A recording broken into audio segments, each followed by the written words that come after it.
Hello, LLGs. Thank you so much for tuning into Fence TV. It's good to see y'all today. Wow, how did I get so dark here? What is happening? It's good to see y'all.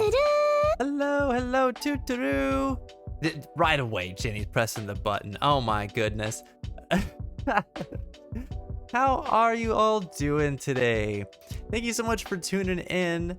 My name is Chris. I'm a certified peer specialist, and this is the Fence, home of the limited liability gamers, where you can share your story and be part of ours.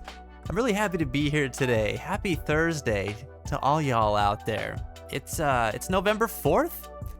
We're starting a little bit later today because I had a drop in to attend earlier this evening. So thank you all for being patient today. We got what? I don't know what's happening in the chat right now. We got good stuff for you all today. But just some disclaimers to kind of get us started here. So this is a place where we offer support to our peers on a peer-to-peer level. And what that means is that while sometimes the conversation might get a little bit heavy as we discuss our challenges, mental health, and the things that we're striving to achieve here in our lives, none of us here are licensed mental health professionals or clinicians, and we are not qualified to provide any diagnoses or medical advice as such. However, we all are here as friends to try and just walk side by side through what we're going through in our lives. If you happen to find yourself in a mental health crisis situation where you are just feeling at risk, please feel free to reach out to one of the resources for support right underneath our video player on our channel. I have a panel called Mental Health Matters, and there are several resources there for you, including the National Suicide Prevention Lifeline, the Trevor Project for LGBTQI+ focused support, as well as a crisis text line, and a text line that I just discovered that is primarily focused on the gaming community, which is pretty cool. Everybody on that line talks about or talks to people with the understanding of what gaming culture is like, what it's like to be within gaming communities as well as in game development communities. So this is a pretty cool one because it's a supportive resource for developers and people that are in the games industry as well. So I thought that was awesome. I think I need to get a chat command that has some of this information on there so it's readily available. But yeah, there's also some warm lines on there. So if you don't know what a warm line is, it's like a hotline, but it's really used more to mitigate crisis situations before they happen. So if you're running through some challenging situations that you feel like you want to talk to a more qualified mental health professional about, but you're not like in a severe situation yet, great way to go about that is to call up a warm line and talk with someone there and then kind of help guide you through that. So it's kind of like what we do here, but you know, it's a little bit more structured, I suppose.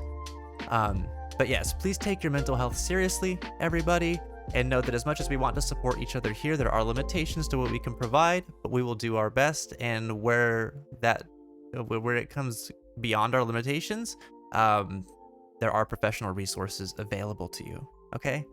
So it's okay to reach out for help. Everybody here matters. So, moving on to our discussion today, we have a new question of the day, which we have every single day that we're live on Fence TV, and there's always a new one that's popping up, so come back on by, see what all the buzz is about. Today, what I'm asking you guys about is what's going right in your life right now? What's going right? And what do you appreciate about that? Let us know in the chat. We'll talk about that today. I do notice that we keep having these weird things happen with our text box here. Things sort of get cut off and whatnot. I don't know why that's happening, so I'm sorry about that. But if it's I'll figure it out down the road. But if it's bothering you, go ahead and type in !QOD in the chat. and our bot will pull that information up for you, so it's a little bit easier to read there.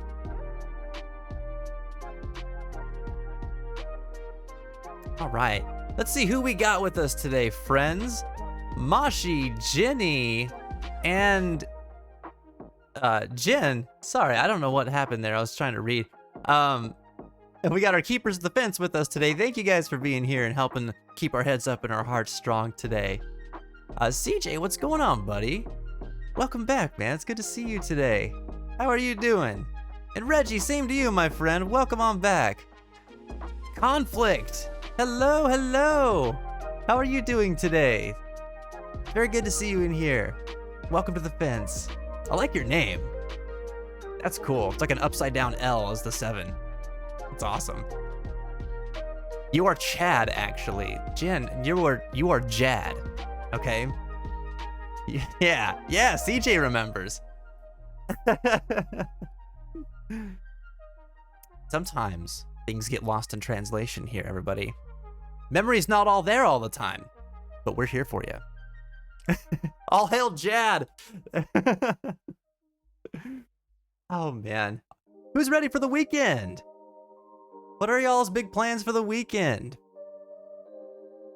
I actually have to stop and think for a second because I'm trying to think about like, what are my big plans for the weekend? No. I think that there's been so much happening the last couple weeks that I'm just like, oh, the weekend is there. I guess I'll sleep in a little bit or something. So many people don't understand my name. It's funny, says Conflict. Really? Are they like Conf7ict? Conf6ict? What does it mean? It's like the meme with like all of the numbers and like mathematical formulas that pops up around a person's face. Yeah. Who doesn't know how to read leap? Come on. Come on. Although you're supposed to use a 7 for the T right there. Faintest of hearts. Come on. Oh boy.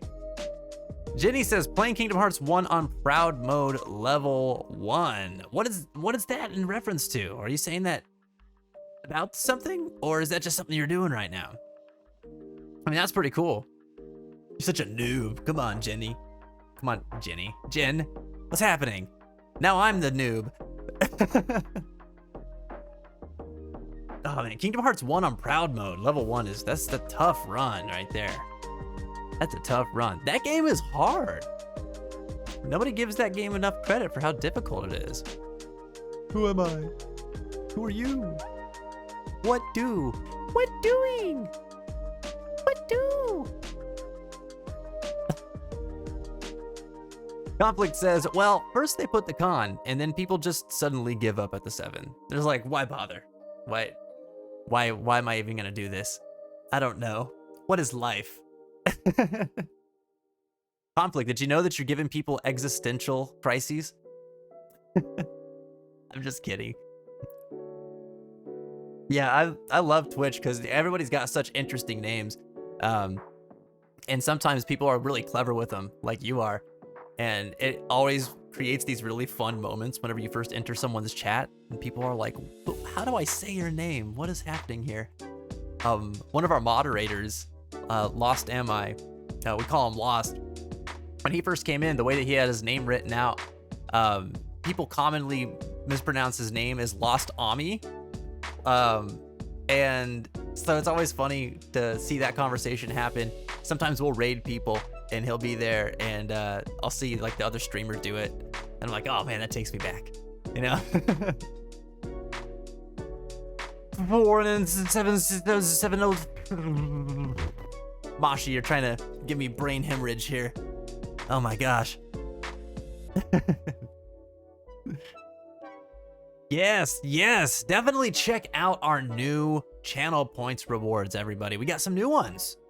We've been talking about this for a few weeks now, but we have needed a revamp in the way that we can spend our currency here. So some of you guys have been racking up quite a lot.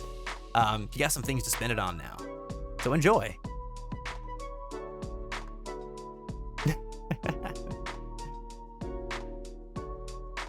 The button. Touch the button.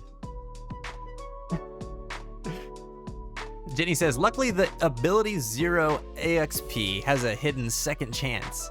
And if you do a combo, then spam magic attacks, you can win boss. What? What? That's cheating. Jenny, that's illegal. Wow. That's wild. Who figured out that glitch? 'Cause that sounds like a glitch to me. Conflict, you were previously Cats Forever? Oh, I didn't know that. But that has roots like 5 years ago. Sometimes you gotta pull them out, right? You gotta rebrand yourself. I know how it is. I've done it a few times, buddy. That's cool. Well, I like your new name. It's great. Look at all these people hitting the button. Everyone's like, we gotta nail the button. So I want to let you guys know too that we have a follower goal we haven't had in a little while. It'll pop up in your chat there. We're trying to reach 2,400 followers, and our goal, of course, is to reach as many people as we're able to help provide peer support, give them a place where they can call home and feel connected to other people like themselves, and have their voices heard. That's what it's all about here. And of course, play some sweet video games on the side while we do that, right? So, you know, let's keep making that happen. One of the best ways that you guys can support the channel for free is to just spread the word. You know, jump on social media, hit up Twitter, hit up your Facebook if that's where you hang out, and you know, feel free to share the links. Talk about what we're doing here. And also, if you know anybody that would benefit from receiving some support in a really casual, laid-back, gamer-centric way, bring them on by. We'd love to meet them. We'd love to get to know them. And at the very least, love to give them an opportunity to sort of just be part of our stories, and they can hang out here with us. They don't even have to participate if they don't want to. It's all about having this place here and people being able to have somewhere to connect in a way that they feel safe. So just throwing that one out there. Thank you guys all for your support. Goose 7833. I like that name. That's cool. Is this Coheed related? You know what, buddy? It used to be. I guess it still kind of is. We have our origin story in Coheed lore, I guess. So kind of yes, I'll kind of no. I started the channel when I got really into the band Coheed and Cambria, and I just loved the whole concept that was surrounding the band. And Heaven's Fence was one of those things that I thought was like really awesome. It was so cool to see, like, they have this energy called the Keywork, those of you guys who aren't fans, within Coheed and Cambria's lore. And the Keywork is like life energy that connects all living things together. And the whole like framework of the energy, it like connects all these planets in a solar system. And all of it connected forms what's called Heaven's Fence. And so I was like, oh, that's awesome, Heaven's Fence. Like, they have a line in a song called One Among the Fence too, and it just like really spoke to me. And I was like, the whole point of what I want to do here with this channel anyway is create unity and bring people together, and represent how we're all connected. So that was sort of like on the foundation of coming up with a name for this channel.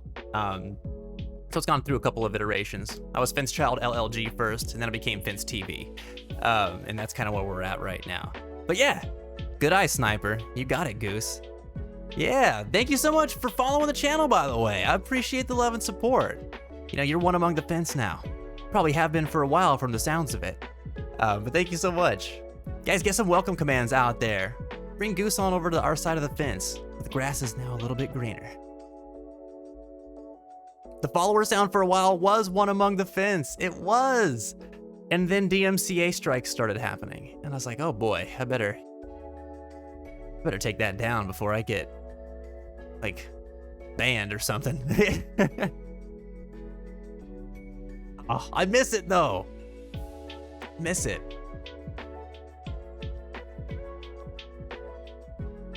But yeah, Goose, how long you been a Coheed fan, my friend? And how did you end up finding out about our modest community here? Since we got some new folks coming in too, I want to kind of direct your attention real quick to our question of the day. It is one of the main features of Fence TV, and we've got a new question every day that we're live, and we are live 3 times a week. So come back on by, see what all the buzz is about. But today, I'm asking everybody, what's going right in your life right now? And what do you appreciate about that's going right? Definitely let us know. We'd love to hear from you. I'll share on this one right away. There's a few things that are going right in my life right now, and I've been sharing them over the last couple weeks. But one of the big things right now is that I am just like so happy with where I'm at career-wise. It's amazing. It's amazing. I was talking to my great-grandmother yesterday. It was her 91st birthday. So Jen and I called her to kind of wish her happy birthday and reconnect a little bit. And, she was asking me about like what I was doing and what Jen was doing. And when I was talking about like my jobs and kind of what I'm doing right now, I realized, and I told her this, that, I have this job and I work every day, but I don't feel like I go to work every day. And people talk about that, right? Everybody's like, you work doing what you love. You don't ever work a day in your life. And that's always been in the back of my mind. I know that exists, but this is the first time in my life I'm really, really experiencing it. And it just sort of hit me during that phone call yesterday. I was like, this is so awesome. So, my career, my professional life is going right now.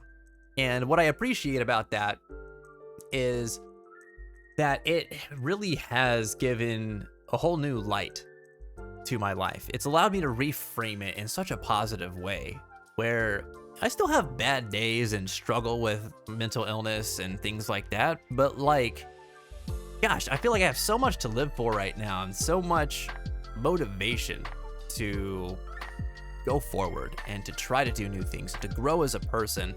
I feel like I have a lot more purpose in my life now than I have in a long time. And it's pretty amazing to feel that way. So yeah, that's what's going right in my life right now. And to those of you guys who don't know, I'm a certified peer specialist, and I just got a job stepping into the role of Call for Change and Youth Care Coordinator at the Pennsylvania Mental Health Consumers Association. And so what I do now is youth outreach, as well as trying to figure out, where should we go next in the mental health care system, and how can we make this system better for people that are using services, where they can actually, get the help that they want, need, and deserve. So it's a pretty amazing position to be in, and I'm very excited about it. Jenny says, at one point I was General Rhapsodos 1. Oh man, yeah, the Genesis days. I would say one of my best choices I made was just to move away from that. I became Ninjax Ursus after my Union Cross name and Union, and then I changed Ursus to Anguis because that's the union my heart says I belong in. Oh wow, that's a good story. You've come from a lot of different places too. You've gone through a lot of different things over the last, what is it now? You've been here like 5 years, Jenny? Since, I want to say since like around the Metal Gear Solid days, right? When we went and streamed all those games? Maybe a little bit before then, actually. Maybe when we were playing Crisis Core. It's hard to remember. It's been a little while now, but yeah. You've gone through quite the evolution. But man, I remember that. Bashi says, I clearly shouldn't change my Final Fantasy XIV name at any point. You clearly should not. You clearly should not. Why do you say that? Goose says, so I've been a Coheed fan since 2003. Wow, man. I was 10 at the time when I got In Keeping Secrets. Saw this retweeted on a friend's Twitter or liked or something, so I tuned it. Also, I'm appreciative that I don't have to worry about where my next meal will come from. So this is Goose answering the question of the day. And I've been clean and sober for over 4.5 years now. So the little things we take for granted are so appreciated. Wait. Oh, take for granted are so appreciated. Yeah, I gotcha. Dude, that's awesome. That is so awesome. And congratulations, sobriety for 4.5 years? That's amazing, man. High five. That's so cool. Yeah, that takes a lot of work, a lot of mental fortitude, self-exploration, and actualization. Yeah, man, I've worked with a lot of folks in recovery, and I know that journey is it can be a long one for a lot of folks. And no matter what, it comes with its trials. And I think that, it's such a transformation whenever people start to work through it and get themselves to a healthy place in their lives. And, when they look back on what they went through, it's always amazing. Like every single person who's worked through recovery, from substance abuse especially, has talked to me about how they're like, you know what? Like, I know that I went through all this and I know why, but I got to where I was right now because I went through all of it. And so many of them are proud of who they are right now. And that's really uplifting to see, There's a lot of doom and gloom out there and a lot of reasons to be like, you know what, this is why life sucks. This is why I suck. This is why we can't do things, or why we can't have things, or why we can't get better. And it's so nice to talk with people who share their stories of hardships in a way that's like, yeah, but you know what? Yeah, it might have been hard, but here I am today. And I'm so much stronger now than I was then. And I know that what I went through brought me to this moment in time right now. And look at all the amazing things that I can do. Because yeah, you can do amazing things. We can all do amazing things. And I think it's awesome. So thank you for sharing some of your story with us, Goose. We appreciate that. That's great. Also, so awesome to hear that you've been such a long-time Coheed fan, man. Since 2003? Oh boy. You're approaching your second decade here as a Coheed fan. That's pretty damn sweet. And Keeping Secrets was a special album, wasn't it? Man, still one of my favorites. Also, cool, you found us through Twitter. Someone tweeted it out or something like that. That's amazing. Thank you, Twitter friends. See, this is what I'm talking about. You guys share stuff on Twitter. You share stuff out there anywhere on the internet where you hang out. Spreads the word. Get to have cool people like Goose come on in and share their story and be part of ours. That's amazing. Jenny, 6, nearly 7. I was playing Kingdom Hearts 1. Oh, man. Anytime I think about the Kingdom Hearts 1 playthrough, I just remember that we did it on critical mode, and then we had to fight Sephiroth. And I died like 57 times. Oh, that was such a challenge. But man, that is old school. So awesome. Yeah, 6 years, 1 month. And then I know you've had some extra time on there too because of the name change and everything. Yeah, it's amazing. Evanescence, welcome back home. It's good to see you. How are you doing tonight? Happy Thursday to you.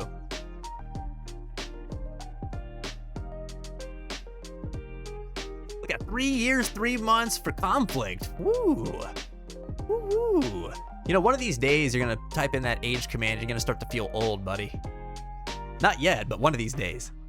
Oh man. Man, Evanescence has been here just about as long as Jenny. Amazing.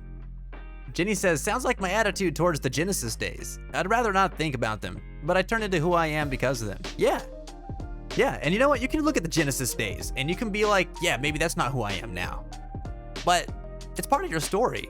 And I think that it's really easy for us to get caught up in the looking back at who we were before and being like, feeling not proud of that person that we were before. And I get that. That's understandable. I think we all want to move onwards and upwards, right? And sometimes looking at our past can feel sort of like, it puts us in a vulnerable position. We feel kind of embarrassed sometimes. Like, I know I do. I look back at my past and sometimes I feel like really embarrassed about things I would talk about or the way that I present myself or how I would act about things. But really, all of those observations are just signs that we have grown so much as people. And we wouldn't have grown into the people that we are now had we not gone through those experiences back then and gained the perspectives that we did. Which I think is cool because we can look back then, if we understand that, we can look back and realize think that like we were providing ourselves with opportunities. Sometimes opportunities show themselves in some, bass-ackwards ways, but they're there, Everything that we go through is an opportunity. Coheed not heard. On the Coherd cruise. I wish I could have gone on the Coherd cruise. Coherd and Cumbria. Would have been amazing.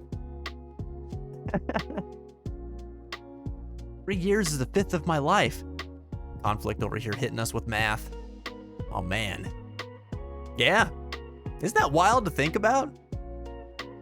Man, you start applying mathematics to your age, you're gonna get real existential real quick. Oh boy.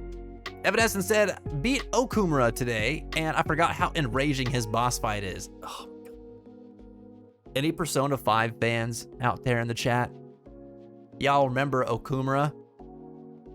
What an annoying boss battle. Oh my lord. That one drove me nuts.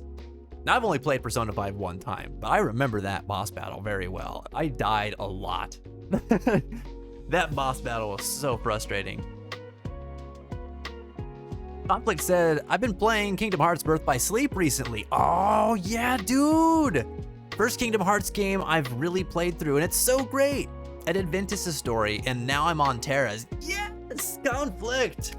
That's so exciting. Oh, I'm thrilled to hear that. Birth by Sleep is amazing. That game rocks. It's still one of my favorite Kingdom Hearts games. We're actually getting ready to play it over here in our house too.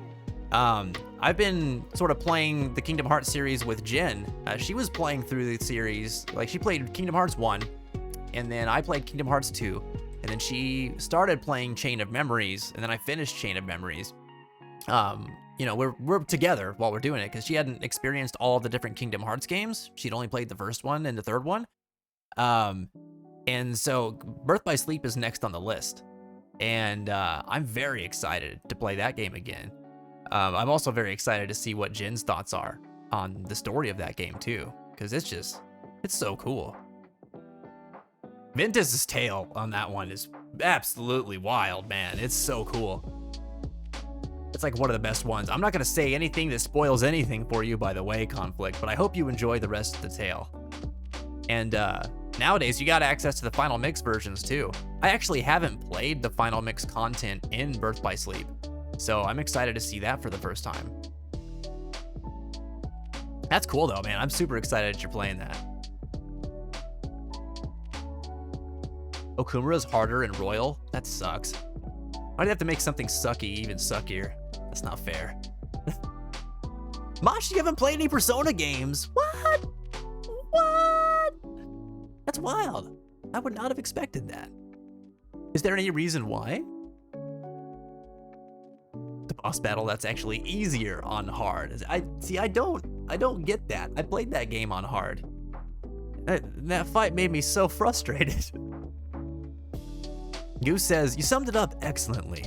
Every day is a struggle, but the outreach is great. I now want to focus on giving back and outwardly helping mainly with homeless drug addicts who truly want a better life. They get devalued as people, but ultimately, they don't have the privilege or ways to get help that others would. It doesn't have to be money or NA/AA meetings, etc. Ask what they need. Do they need someone to help them get into treatment? Maybe they just need a jacket or shoes. Bring them some. This is an excellent reminder, Goose. This is an excellent reminder, especially to those of us who are exposed to homeless populations on a regular basis due to where we live or what the situation in our city is. Thank you for the reminder. Yeah, sometimes it's just simple acts of human kindness that goes so far, right? I think that, doing the work that I do and being in the mental health care system and having been in it for a very long time as well, I get to see these different sides to it.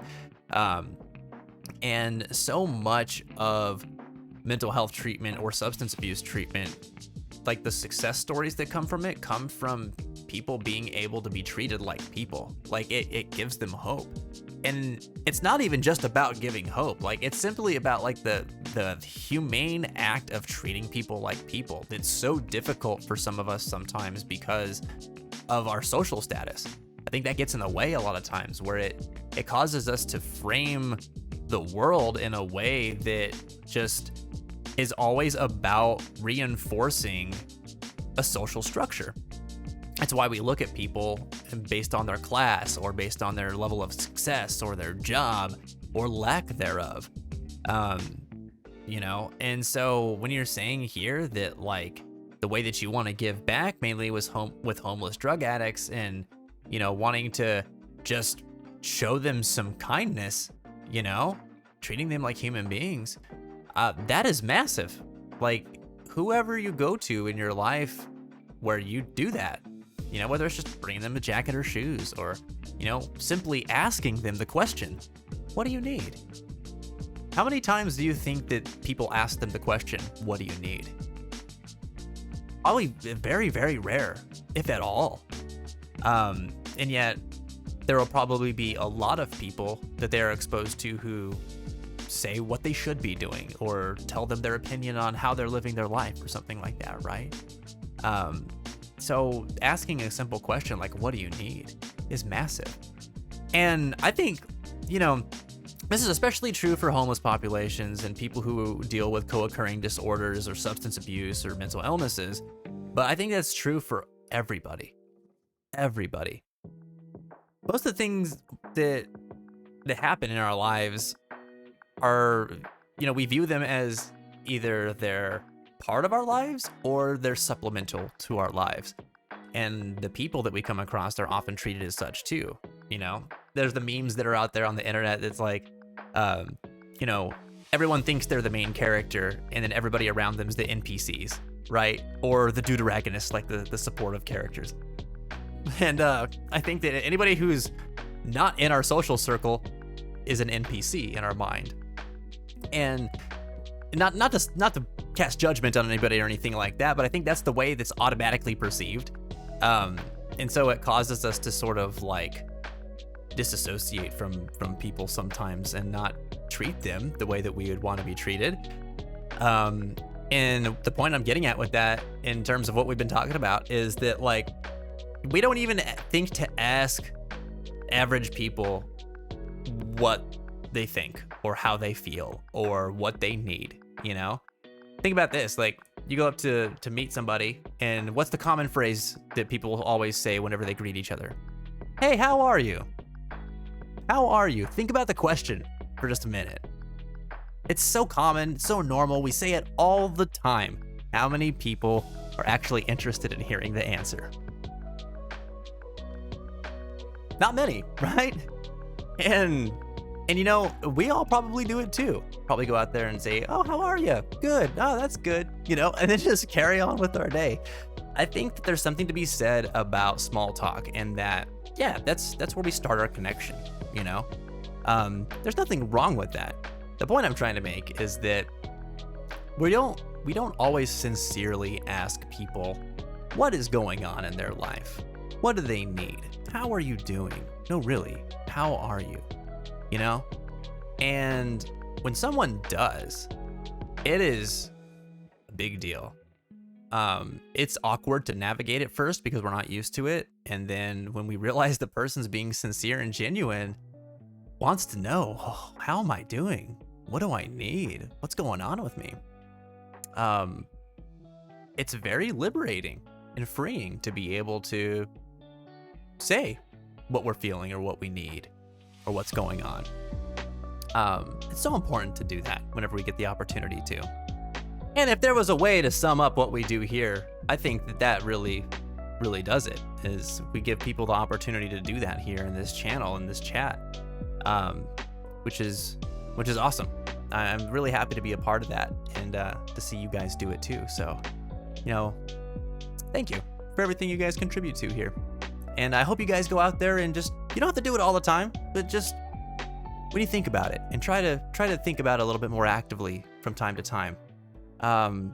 Spread that same kind of kindness to others in your community too. You'd be surprised at how far it goes.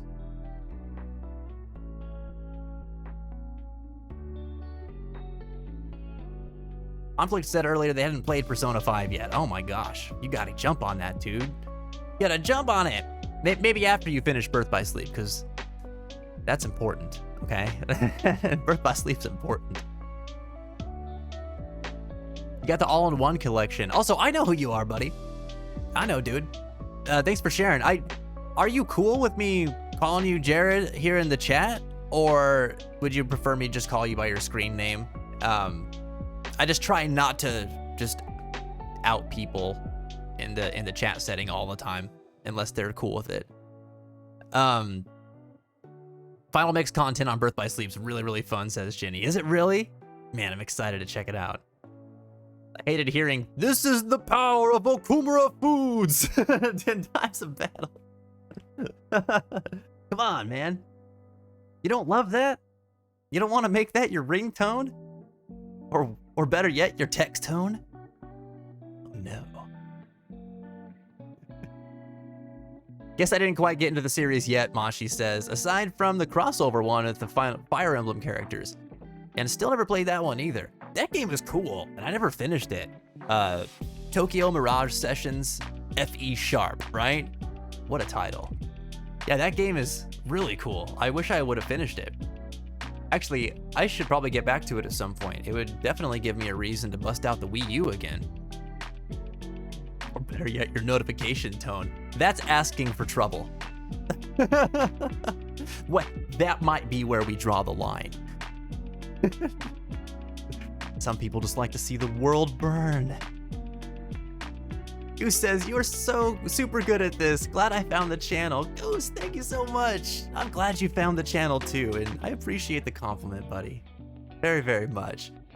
Yeah, I've had a little practice at this point. I've been doing this thing on the channel for almost 7 years now. 2014 in November is when I started it up. And actually, man, we're in November now in 2021. Isn't that something? I think it was like November 14th or something around that it happened, that I started doing it. I can't remember the exact date right now. We looked it up a couple times, and I always forget.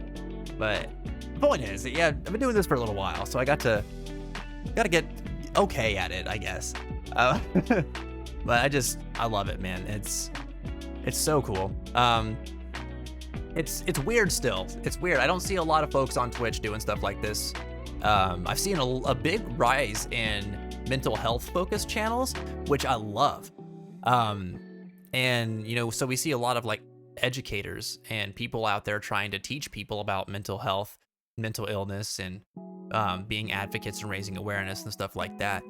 But I'm still pretty proud to see that our community has a neat little niche that we fit into, because for all the different mental health channels out there, I don't see anybody doing kind of the way that we do it.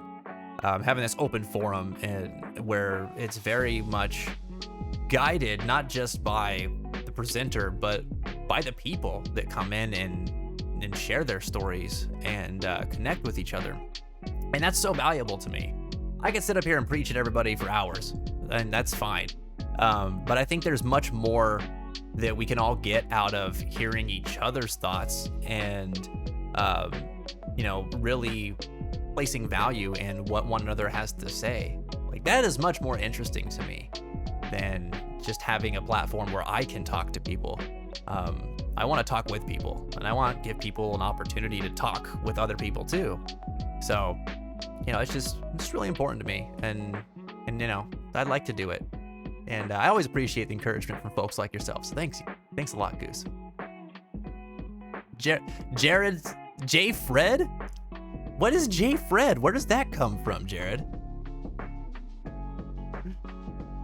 List continues, but we'll leave it there. So we've got Conflict, Jared, or J. Fred. I am so curious about the last one. But I got it, buddy. Duly noted. Once it asks you for trouble, you've got to make it double. Meow, that's right. Vince will be telling those darn kids to get off his lawn before long. Listen. I am about to achieve old man status, apparently. 30's right around the corner for me. Those of you who don't know, I'm 29. My birthday's next month. And well, I'm excited, honestly. I think I've said this for many years. I think I've looked forward to making it to 30 for a long time, because I feel like that's like that's where my sweet spot's gonna be, you know? I'm gonna hit 30 and I'll be like, this is right. This is right. Mentally, emotionally, this is where I feel like I should be, and I'm just gonna stay there. I'm gonna be 30 forever. I'll put on my tombstone that I died at 30 years old 80 years from now. Like, it'll confuse a lot of people, sure, but it'll be true to me. Okay. Just like the almighty goddess kitty. Oh, goddess kitty. Oh, Shadow. Oh, those of you guys who don't know, who are newer here, I used to have a black cat named Shadow. She lived to be 21 years old. Very old, ripe age for a cat. And she lived so long, in fact, that we at one point believed her to be immortal. And you know what? For all intents and purposes, she is. She's still here in our hearts all the time. But 21 years old, man, it's a long time for a cat to live. So she was the goddess kitty. And let's be real, she was the boss. She was the boss. I miss her cameos here. She used to come and yell at us being me primarily, on a fairly regular basis whenever we were live. Your birthday's in 2 months. Whoa, 2 months, man. What level are you gonna be? Right. Also, it's just called Tokyo Mirage Sessions FE. Wait, Sharp FE. That's what the hashtag is. But the Switch version has Encore added to the name. Oh my gosh. It is an anime game. Right, it's a JRPG, so it's gotta have a full-fledged anime title there. Oh my gosh. 24! Mashi, you're forever 24. There's a store that's almost called that. All right, Goose. We'll see you when you come back, buddy. You have failed to pay tribute to the goddess kitty. You must repent. What does repenting to the cult of the goddess kitty look like? You just have to bring like huge bags of Whiskas and like 9 lives kitty treats, and you have to place them on top of like a cat tower that is surrounded by catnip and a whole lot of like half-dead birds, which sounds really morbid, but anybody who owns a cat or has a cat as a pet knows what I'm talking about. All right, they just sit there and bat them around, play with them like toys, and poor little birds get all scared. And they're like, what do we do? Cats don't eat. They're not gonna eat them half the time. They just play with them and leave. And then the poor little birds all freaked out. I always felt bad for them. 42 is the answer to everything. It's the answer to life. Yeah. Ear scratches and lots of treats. That sounds a lot more humane to birds than the tribute that I came up with. Oh man. All right, quick reminder before we jump into the games, because we're getting ready to play some Nier Replicant. Oh boy, I'm excited. A quick reminder, we got a question of the day. Of course, we got a new one every day that we're live on Fence TV, so come back on by, see what all the buzz is about. Today, our question is, what's going right in your life right now? And what do you appreciate about that thing that's going right? Feel free to share with us. We'd be glad to share your story and be part of ours. All right, we're gonna jump into some video, everybody. Let's check it out. During the gameplay, if you ever need to pull a question of the day back up, because maybe you forgot it or something like that, we got you. Type in !QOD in the chat, just like Mashi did earlier, and our bot will pull that information up for you, all right? And remember, just because the gameplay starts doesn't mean the conversation stops. Feel free to keep sharing amongst each other what's going on in your lives. Feel free to continue talking about the question of the day. If you got a question for me, feel free to ask. The game is more supplemental to what we do here. It's just something that we like to build conversation starters and talking points on, and have some fun while we're doing this thing here where we connect with one another. All right? Yes, Mashi is Remix.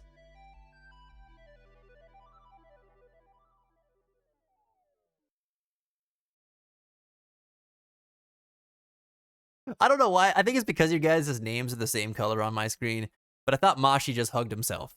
And I was like, that's kind of cute, but it was Jenny. Jenny was hugging Mashi.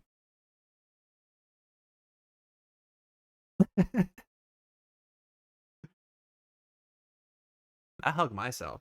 Listen, it's fine. It's okay. Self-care is important, all right? I do hug myself a lot, though.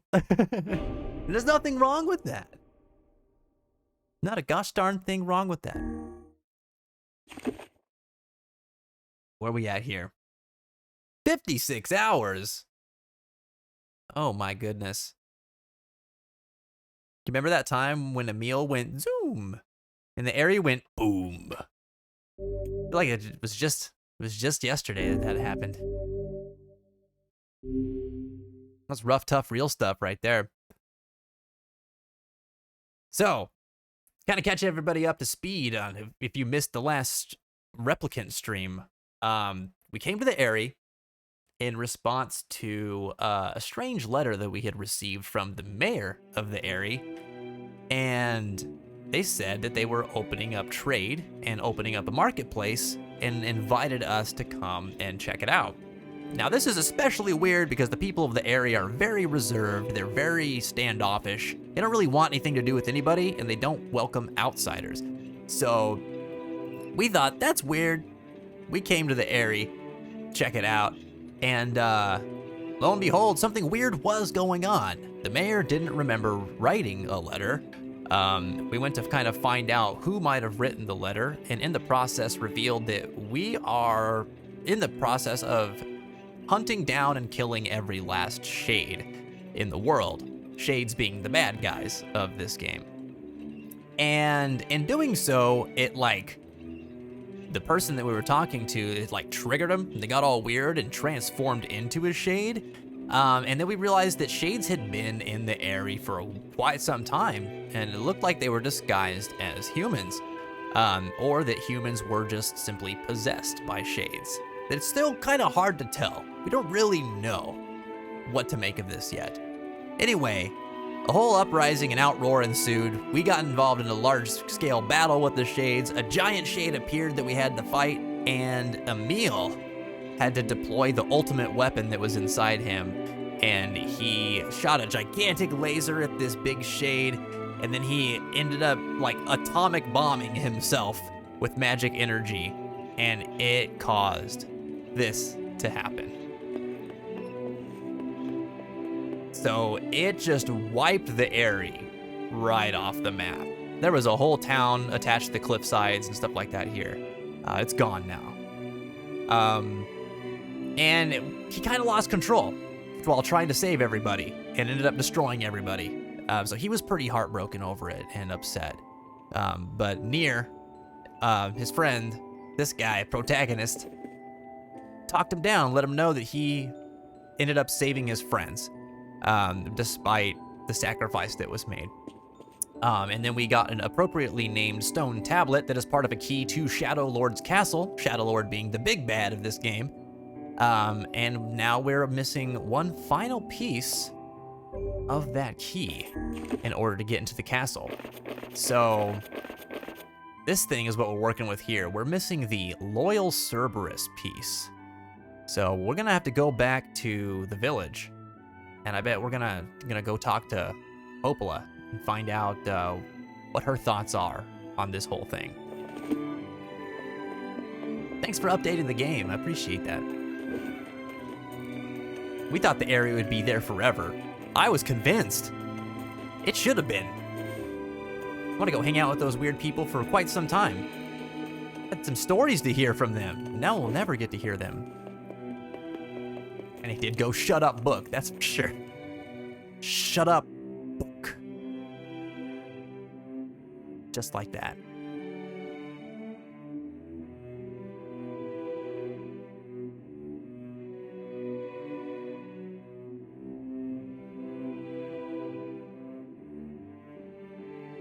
Maybe Popol has found some information about the Shadow Lord. Let's drop by the village. All right. Very well. Oh, man. It's very sad. Mr. Boar, bring us happy places. Take us to happy things. Life's got to be better than this, right? Than all this tragedy and woe. Whoa. That doesn't mean stop. Thank you. All right. Oh gosh, I'm sorry, dude. I'm sorry. Is your face okay? Just took a nap right away. It's like that was traumatic. Oh, all right. Cool. He got us most of the way there, though.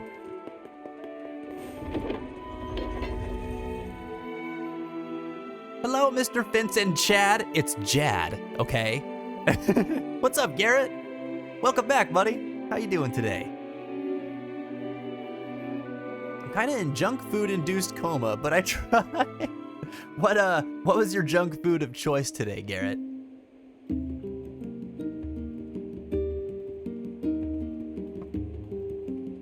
Mine was sweet chili Doritos. The best Doritos. Burgers and fries. Oh, buddy, that's good. That's some good stuff right there. Did you top it off with a milkshake?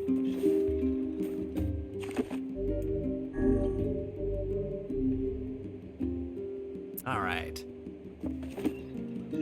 So before I jump over to Popola's place, was there anything else that we had here? Oh yeah, they still want us to get 10 bags of rice, 10 giant catfish. That's the flour one, and oh, catch this Hyneria, which I don't remember where the Hyneria is. I do it right now. We have story to attend to.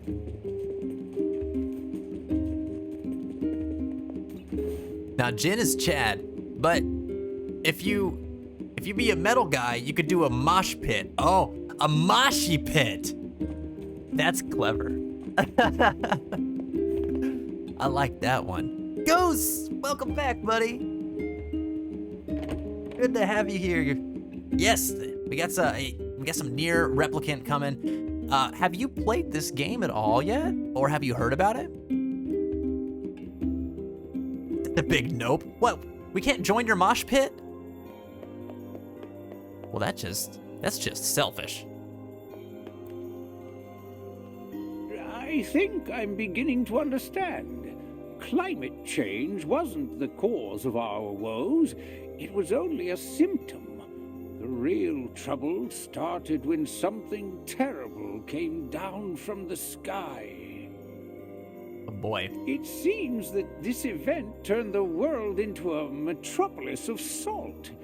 I guess they're talking about how most of the city sunk into the ocean? Metropolis of Salt. You guys remember we got a report that popped up on the screen when we were down in the laboratories where Emil was kept? And it talked about white chlorination. White chlorination. And this guy's talking about the Metropolis of Salt. But something came down from the sky and turned the cities into like salt lands. Cities sank into the ocean. Climate change started happening. This is all pretty old history from the sounds of it, but interesting. Those elbows.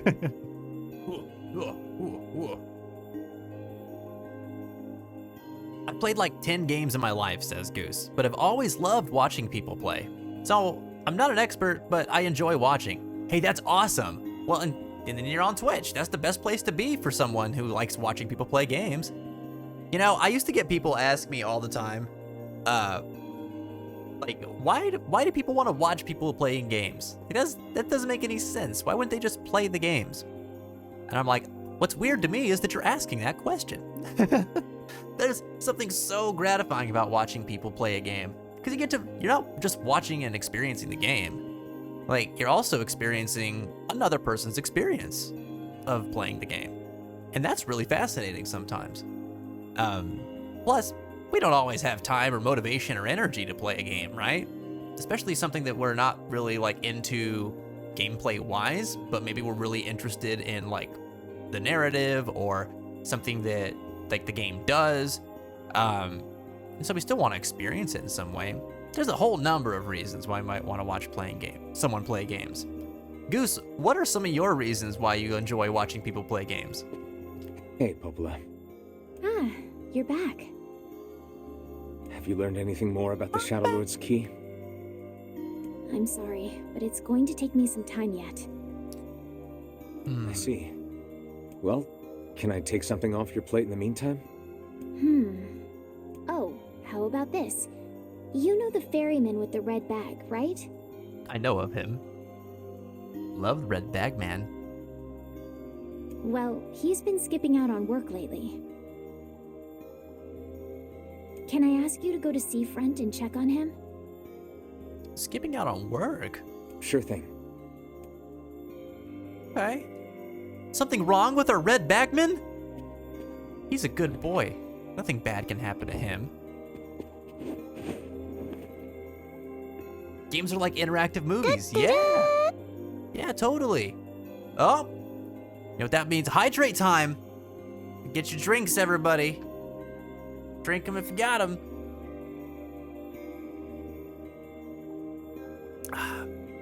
Thank you for the reminder. 2 sips. All right, I have to keep that in mind. You guys are gonna make me drown myself over here. Those of you guys who are just coming in, go ahead and check out the channel point redemption page.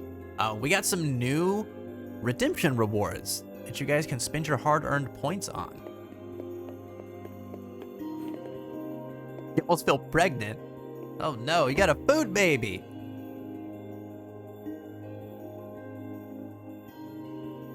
So Jen said earlier that she only used to watch people, or used to only watch games for a time when Let's Players were popular on YouTube. And that's a fun way to experience games too. The content creators, they just, I mean, I know I sound biased, but This feels alarmingly familiar. they can make some really interesting I'm sure that gameplay couple videos. is merely having another one of their inane spats. Let us do our utmost not to get dragged into it this time, Weiss, what if it's something serious? What if it's not them arguing and it's like they're in trouble or something? We have to help him. Does that mean he's not going to be available for fast travel then? She said that he hasn't been showing up for work, right? I'm going to check.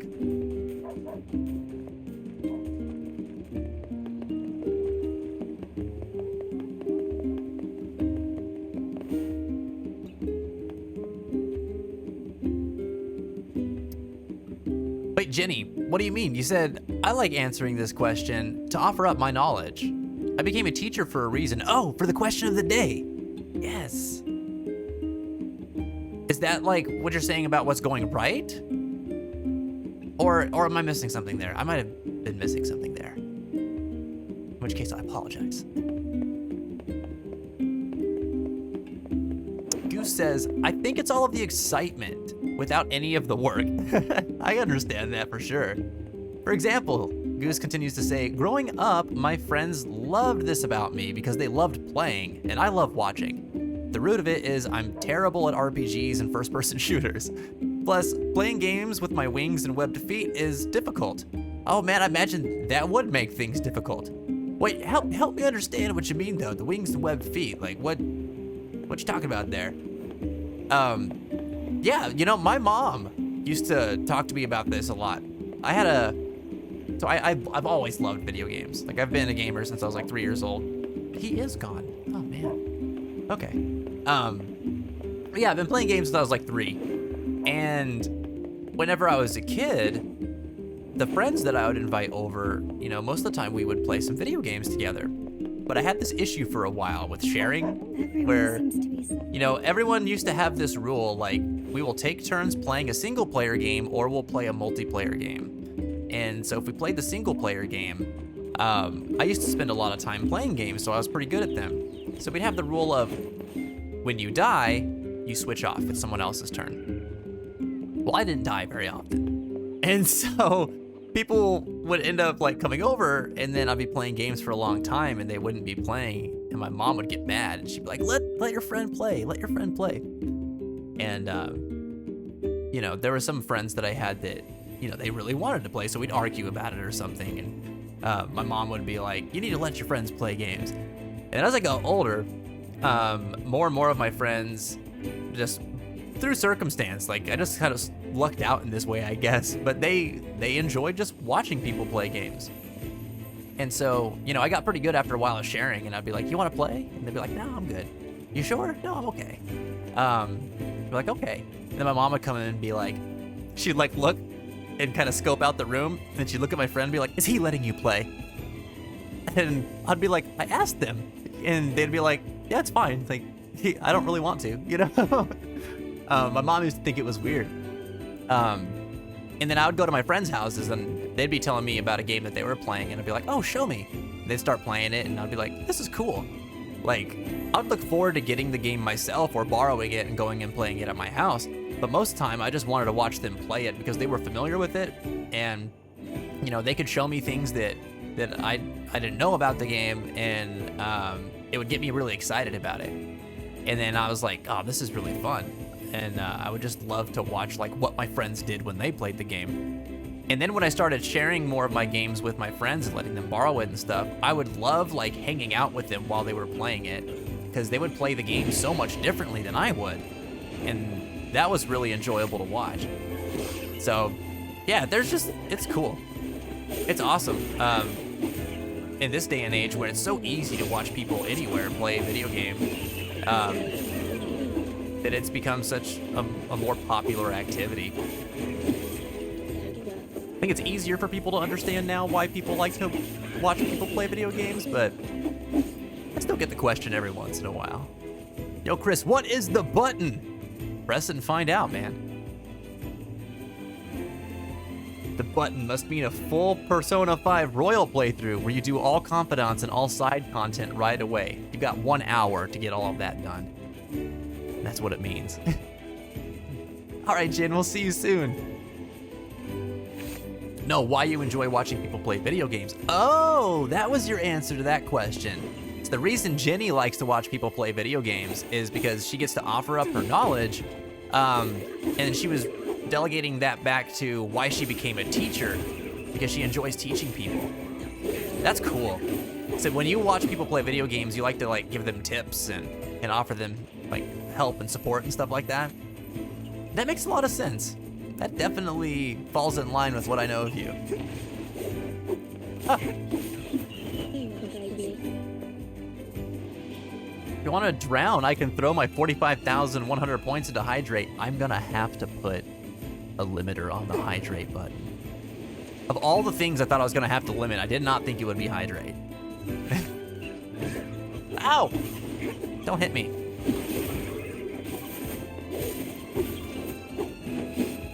Oh! Oh! Oh, God, what? Hey. Poke ya. I'm a goose. Oh my gosh, goose. I don't know why. I just did not put 2 and 2 together. And I should. Oh, my goodness. You're gonna have to forgive me for my silly moment there. Oh, man.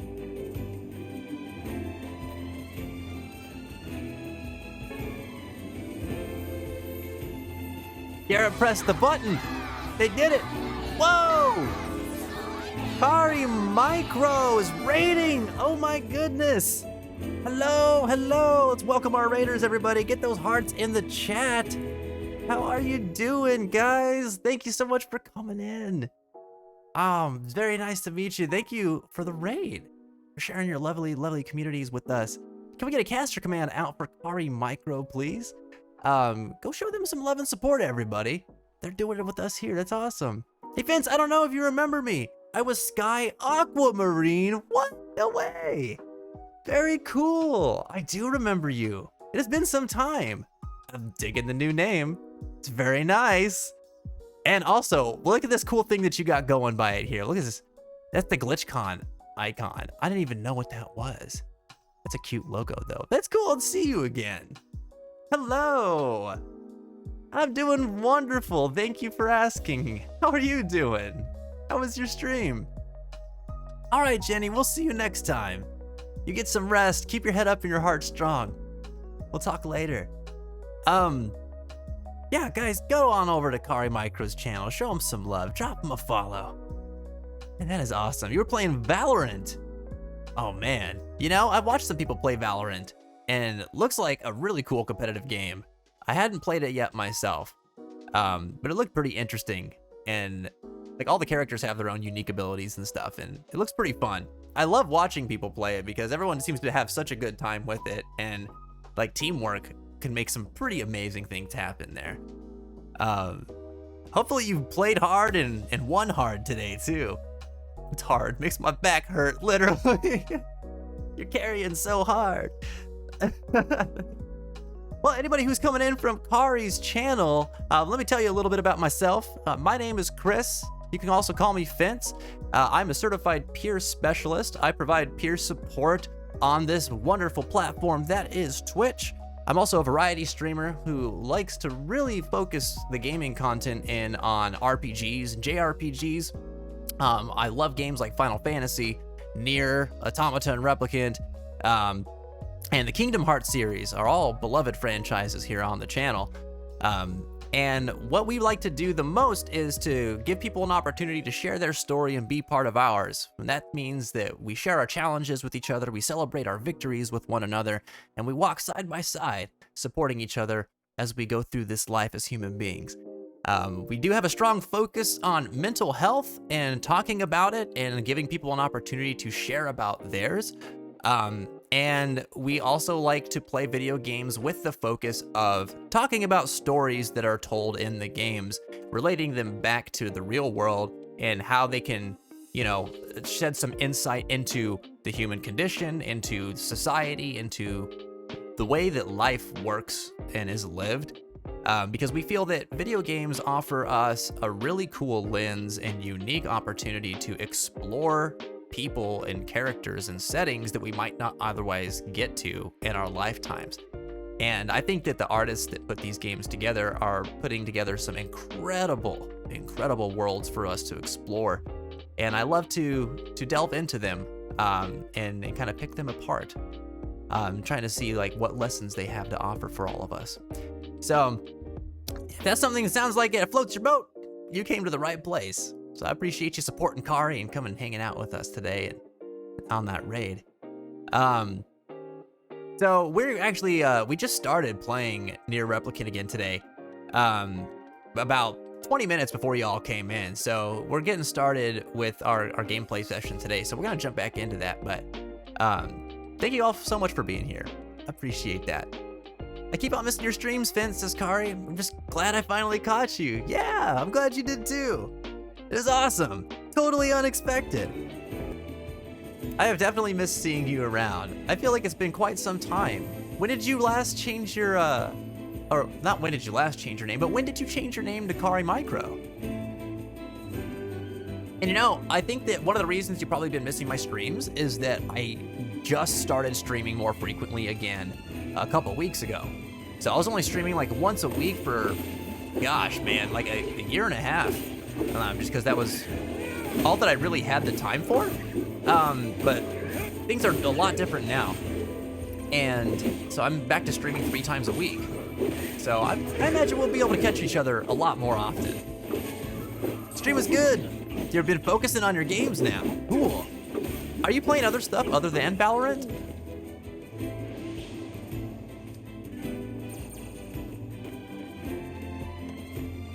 All right, we gotta go check in with our red bagman here. Let's see what's got him so down. Why is he not showing up? You changed your name twice. It's been years. Oh my goodness. Yeah, from Sky to Micro Muffin, and then I just stuck with Kari Micro, and I love that. It would have been like really ironic if you changed your name to Sora Micro, because then you would have gotten Sky, and you still would have stuck with Micro. but I love your name. I'm not saying that you did a bad or you should change it again. I'm just saying it's funny because I'm like, oh yeah, Sora Sky. That's W. What's going on, buddy? Welcome back. W says the best thing to do is show up completely randomly and vanish similarly. That's right, like a stranger in the night that you invite in for milk and cookies because for some reason you trust them. And then they eat your milk and cookies, leave a strange gift that they pulled from a red bag, and climb out of your house through your chimney. And you wonder, I wonder when I'll see them again. And they tell you from a distance, in a year. Everyone should invite Santa Claus into their home is what I'm saying. Be like Santa. Vanish like Santa. It's over.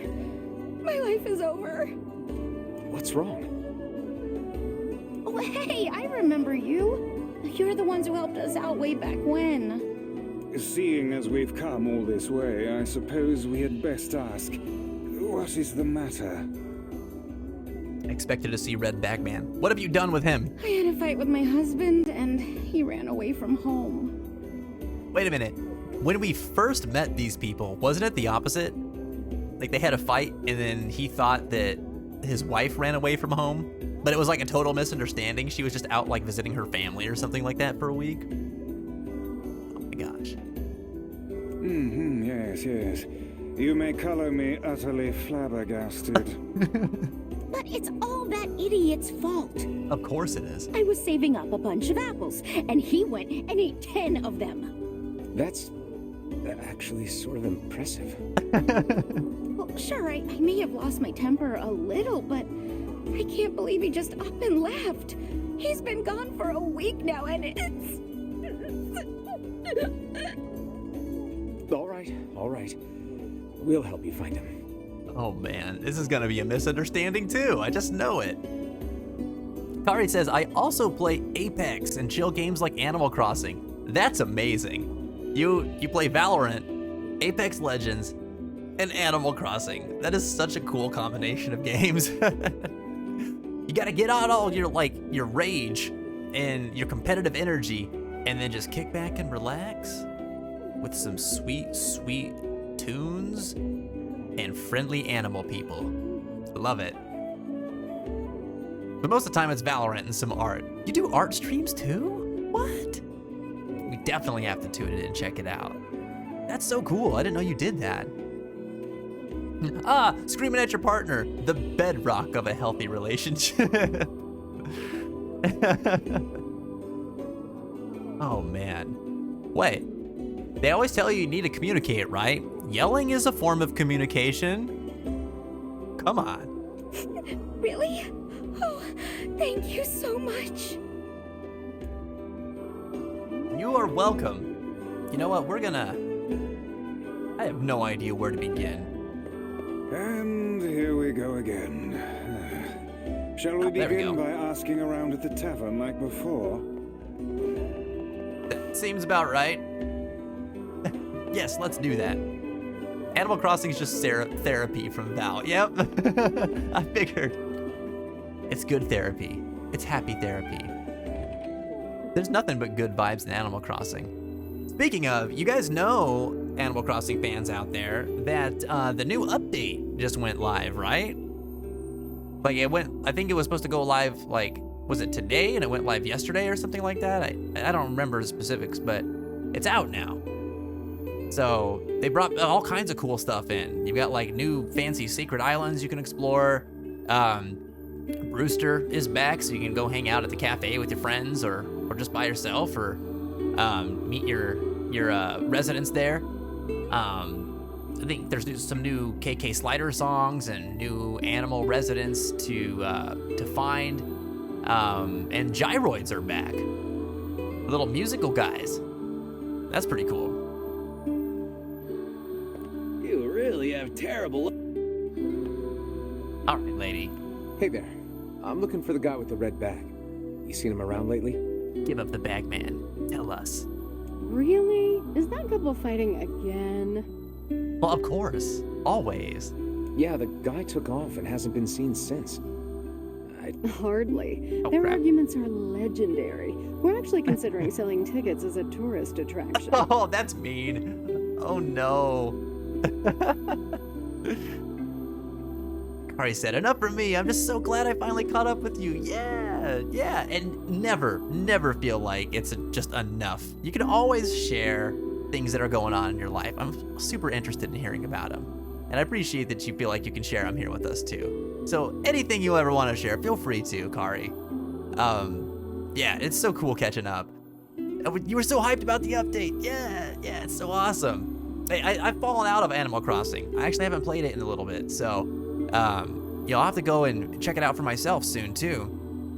I've been on my Switch. I just finished playing Metroid Dread, and that was a very good game. Highly recommend it to anybody who likes side scrollers. It's one of the most solid entries into the Metroid franchise. And then I just started playing through the first 2 chapters of Deltarune. I just got to chapter 2 last night. And oh boy, that is a cool game, man. It just makes me so happy. I love playing that game.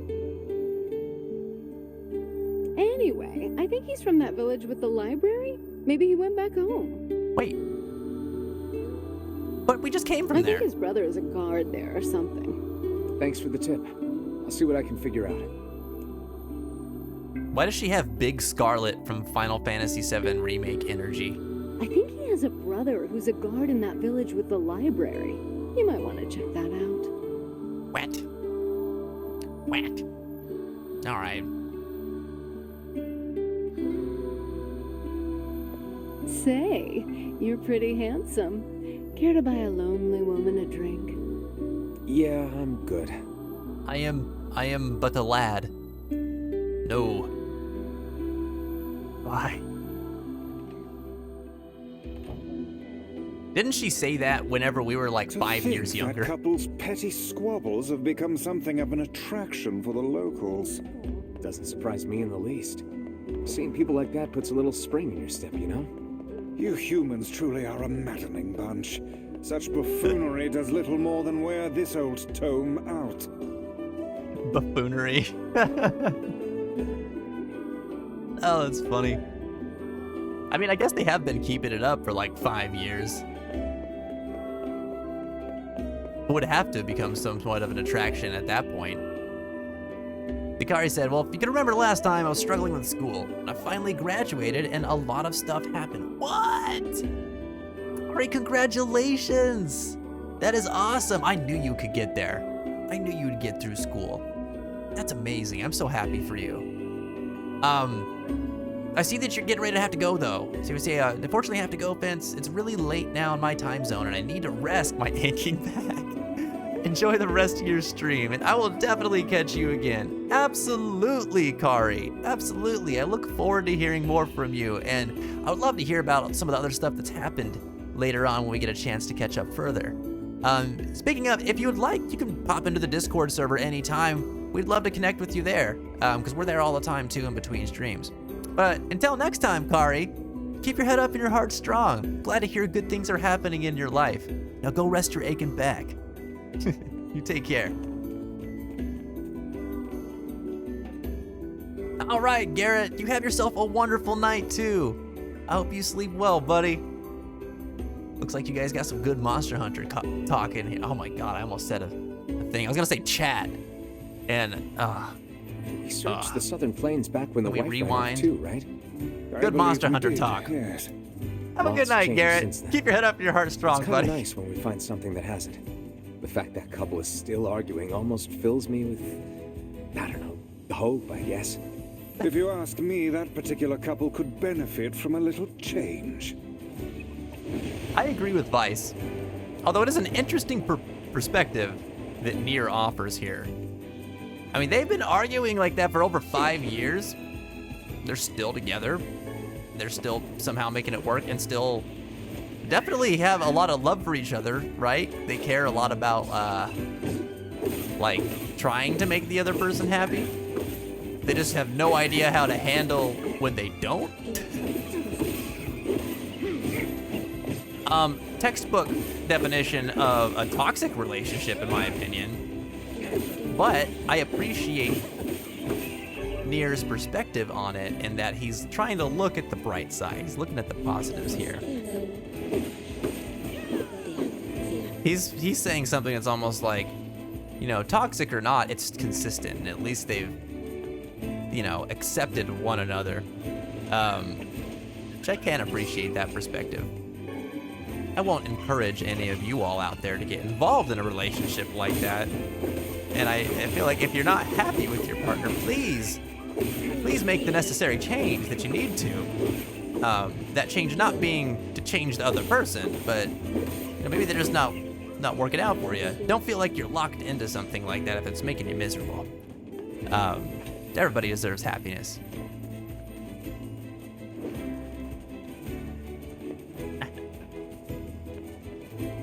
Feel free to answer our question of the day, everybody. We got a new one for you every single day that we're live on Fence TV, so come back on by. See what all the buzz is about. Today I'm asking you wonderful people, what is going on in your life right now that's right? What's going right in your life right now? And what do you appreciate about it? Let me know your thoughts in the chat, and we'll talk about that today. Hey, where's your brother? Oh, hey, it's you. What's up? Hello. You're related to the ferryman who carries a red bag around, right? Yeah, he's my little brother. Haven't seen him in a while, though.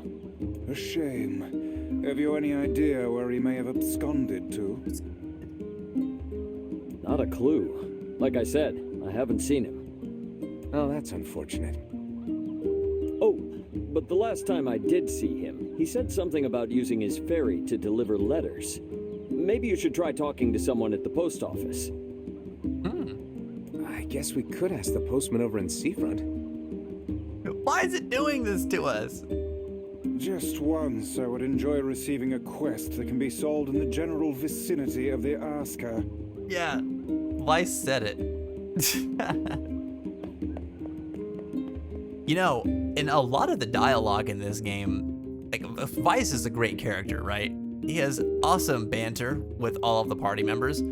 But I feel like so often he is the voice of the player. I cannot believe how many trips we have made simply to track down a single man.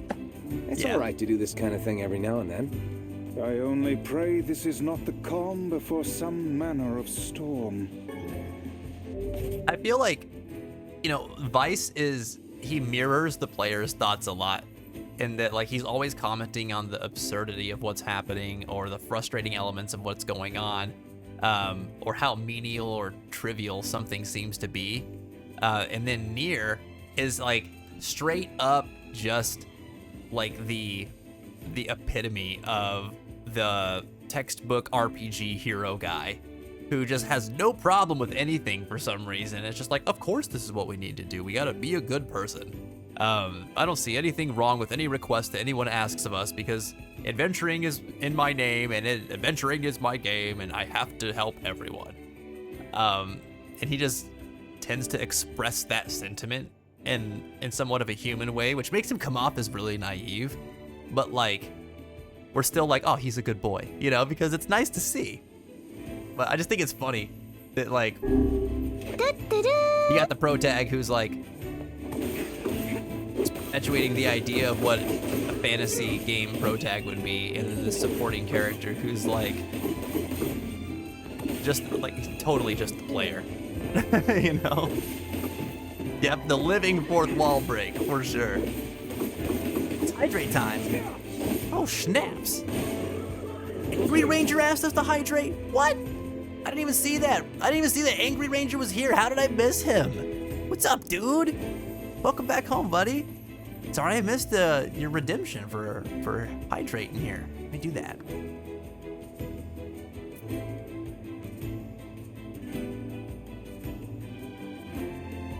There we go. 26. Oh my goodness.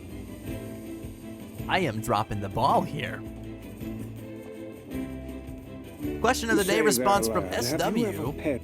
He says, roommate's on vacation, so everything about that. Oh man, I bet roommate goes on vacation in your life and you go on vacation. That's what's happening. That's fantastic. I'm glad that you get some time to yourself and away from the tension. And a missive? You mean a letter? No, I'm not big on writing. It always takes me forever to figure out what I want to say. What's to figure out? One simply takes quill in hand and unleashes their soul upon the canvas of the page. Whatever you say, Liz. What the hell are you talking about, Vice? Oh boy. Well, I mean, what do you gotta do at this point to move now, SW?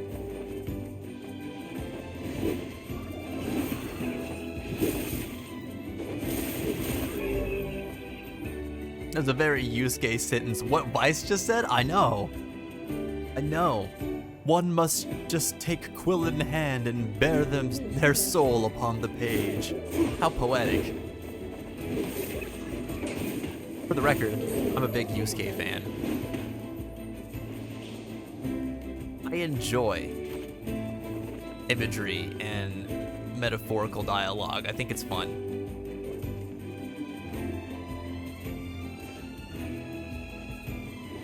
Yes, thank you, Mashi. SW says, but he's bringing that same ex of mine he is with back. Oh, come on. I was here for months and months during Corona, for Christmas and New Year's. Oh no, man. Oh no. Dude, just come here and just zone into the fence, man. We'll help get you through it. Oh, that sounds sucky. SW says, find a way to afford it or take out a mountain of private debt I may never be able to repay. And redacted for positivity. If I ultimately don't end this educational journey with a job. Dude, I believe that you will. And you're working so hard in your academics right now. I think that it's gonna pay off. It's gonna give you something really good to put on your resume. And, you know, have some faith in that. Have some hope in that. I believe that you'll find some good things to do with that experience and your credentials after you're done. Man, yeah, maybe taking out a whole boatload of debt is not going to be the most helpful thing. But from what you're saying, it sounds like you've been trying to explore options. Know that this ain't going to last forever, buddy. It won't. Nothing lasts forever, and you will get yourself into a position that's much more healthy and stable and good for you. Just gotta stay the path, man, and endure whatever it is that you have to right now. I sure wish you didn't have to do that, though, man. It sucks. I have to equip Labyrinth Shout. Okay. But this heavy-ass spear? Oh, man. All right. I guess that's what we're doing. We're shouting at the labyrinth today. Gotta talk to the postman at the post office. Okie dokie.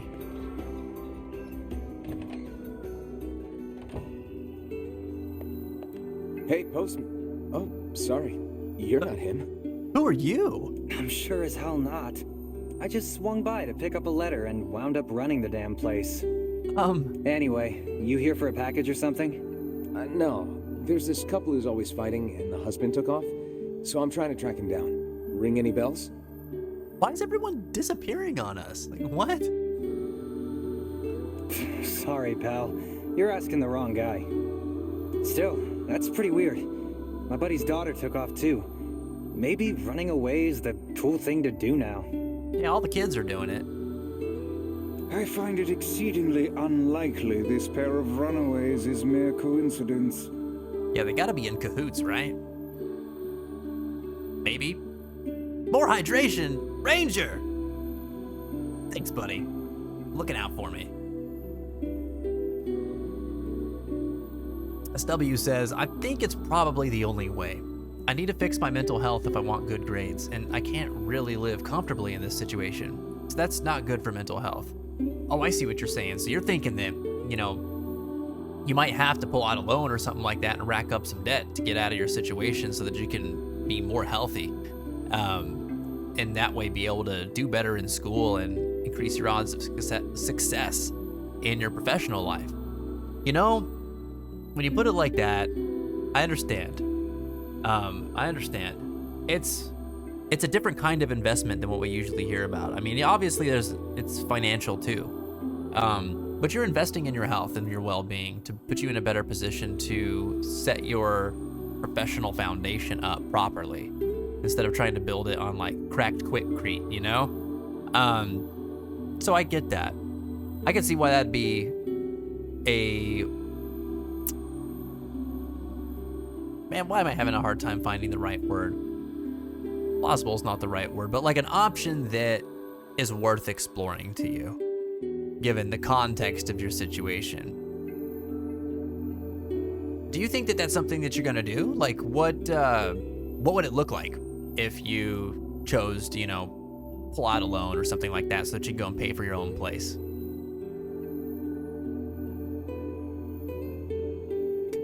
Oh, you did get your new keyboard. Hey, how have you been enjoying the Hearthstone update, by the way? That hit already, right? Any idea where she might have went? That is the question, isn't it? Actually, you know what?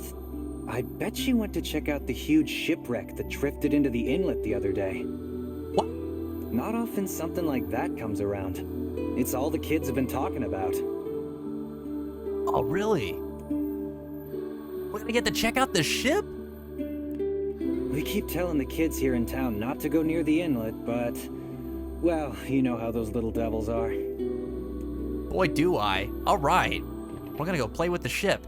I'm so excited. A shipwreck, is it? I suppose we might as well investigate, seeing as how we lack any other tenable leads. Right. Let's head for the inlet. I have been so curious about this. All right, it's gonna be awesome. Evanescence says, I wish I could get a job like that. Just like walk into an Amazon or something and end up running the whole company. Have you seen the state of the workforce, Money? You can. It's that easy. Just go a place and say, I'm gonna do this, okay? And they'll be like, cool, just start right now. Start right now.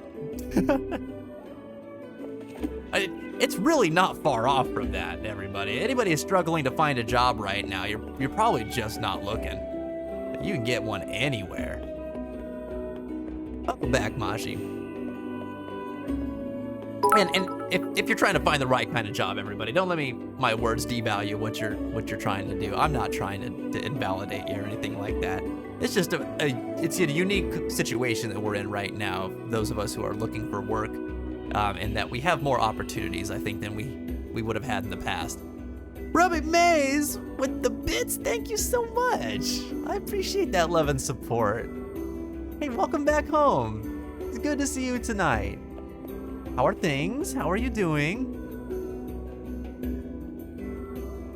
Hey, everybody, let's just get some hearts in the chat right now. Can we do that? What kind of hearts you got? Who's got some super sweet emotes that are good for spreading the love in the chat? I want to see them.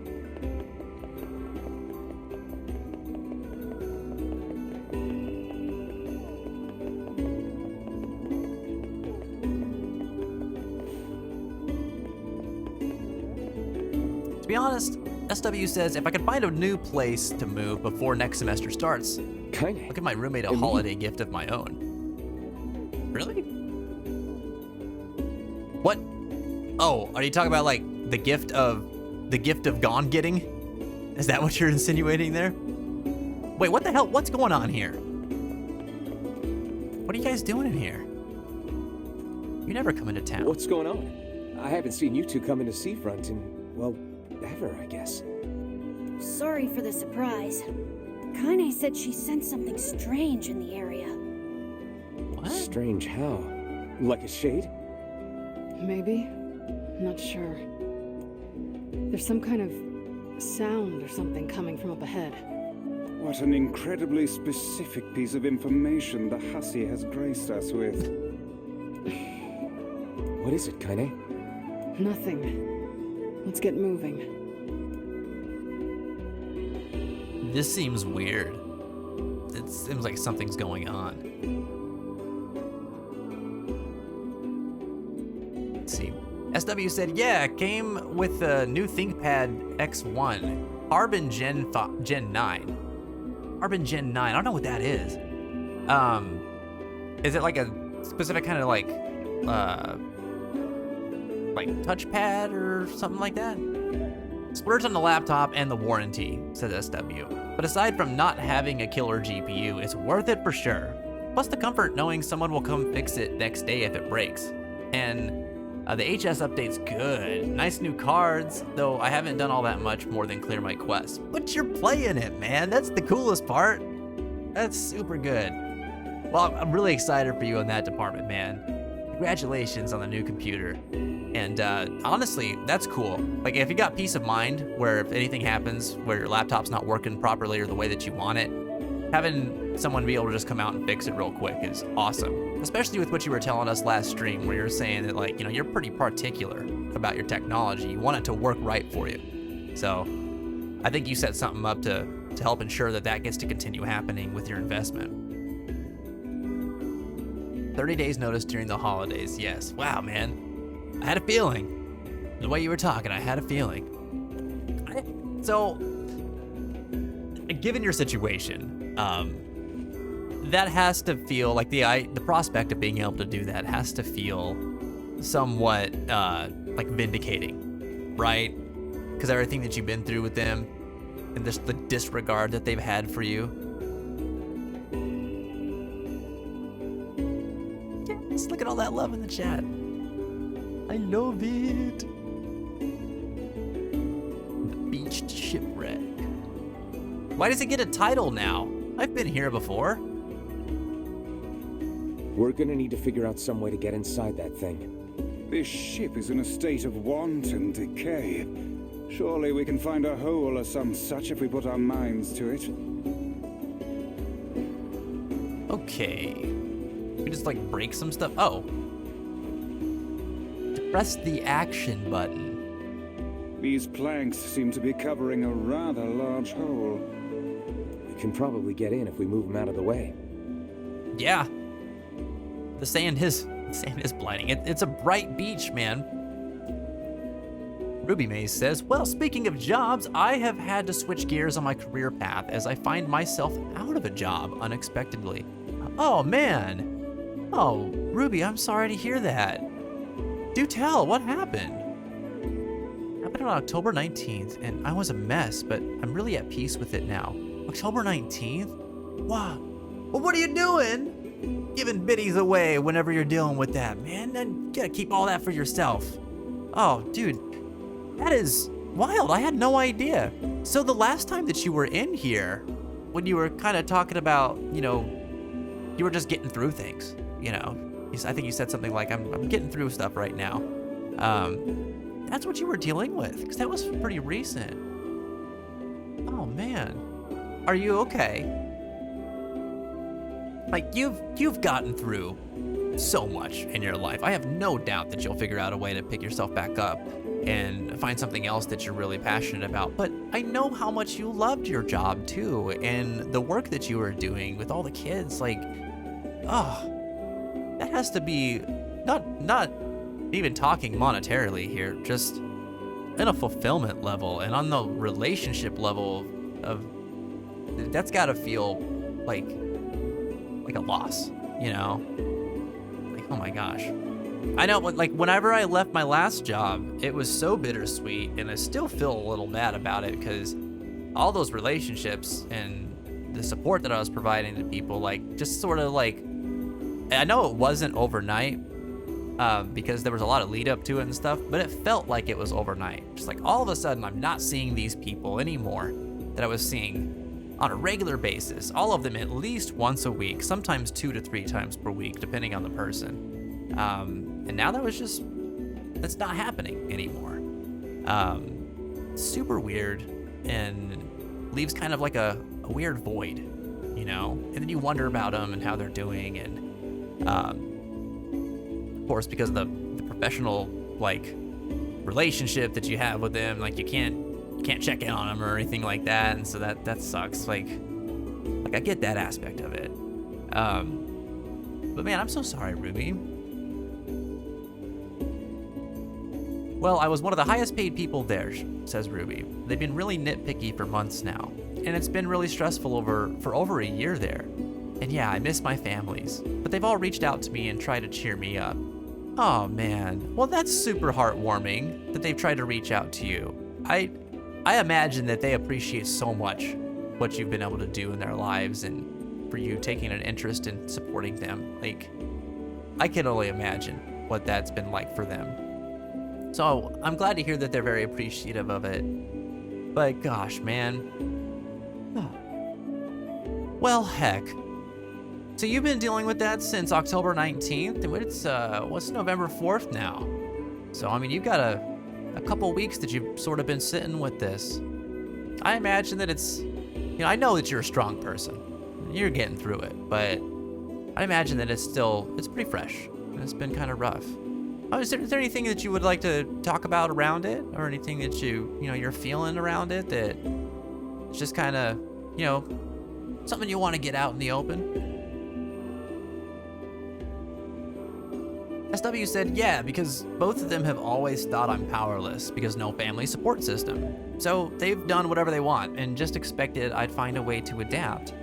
I tried to have a conversation with my roommate about how much more opportunity I had now being in school, but he ignored my warning and didn't really want to have the conversation, so whatever. I don't want to take out a loan, but my credit score can more than make up for it. And isn't that something? You've been doing good. Like, maybe you haven't been able to support yourself fully in like every financial regard, but like you've been keeping up with your payments, you've been doing good to build your credit, and that's gonna open up some new financial doors for you now to create new opportunities for yourself and take control in your life, which is awesome, man. That's such huge progress too, and that feels good.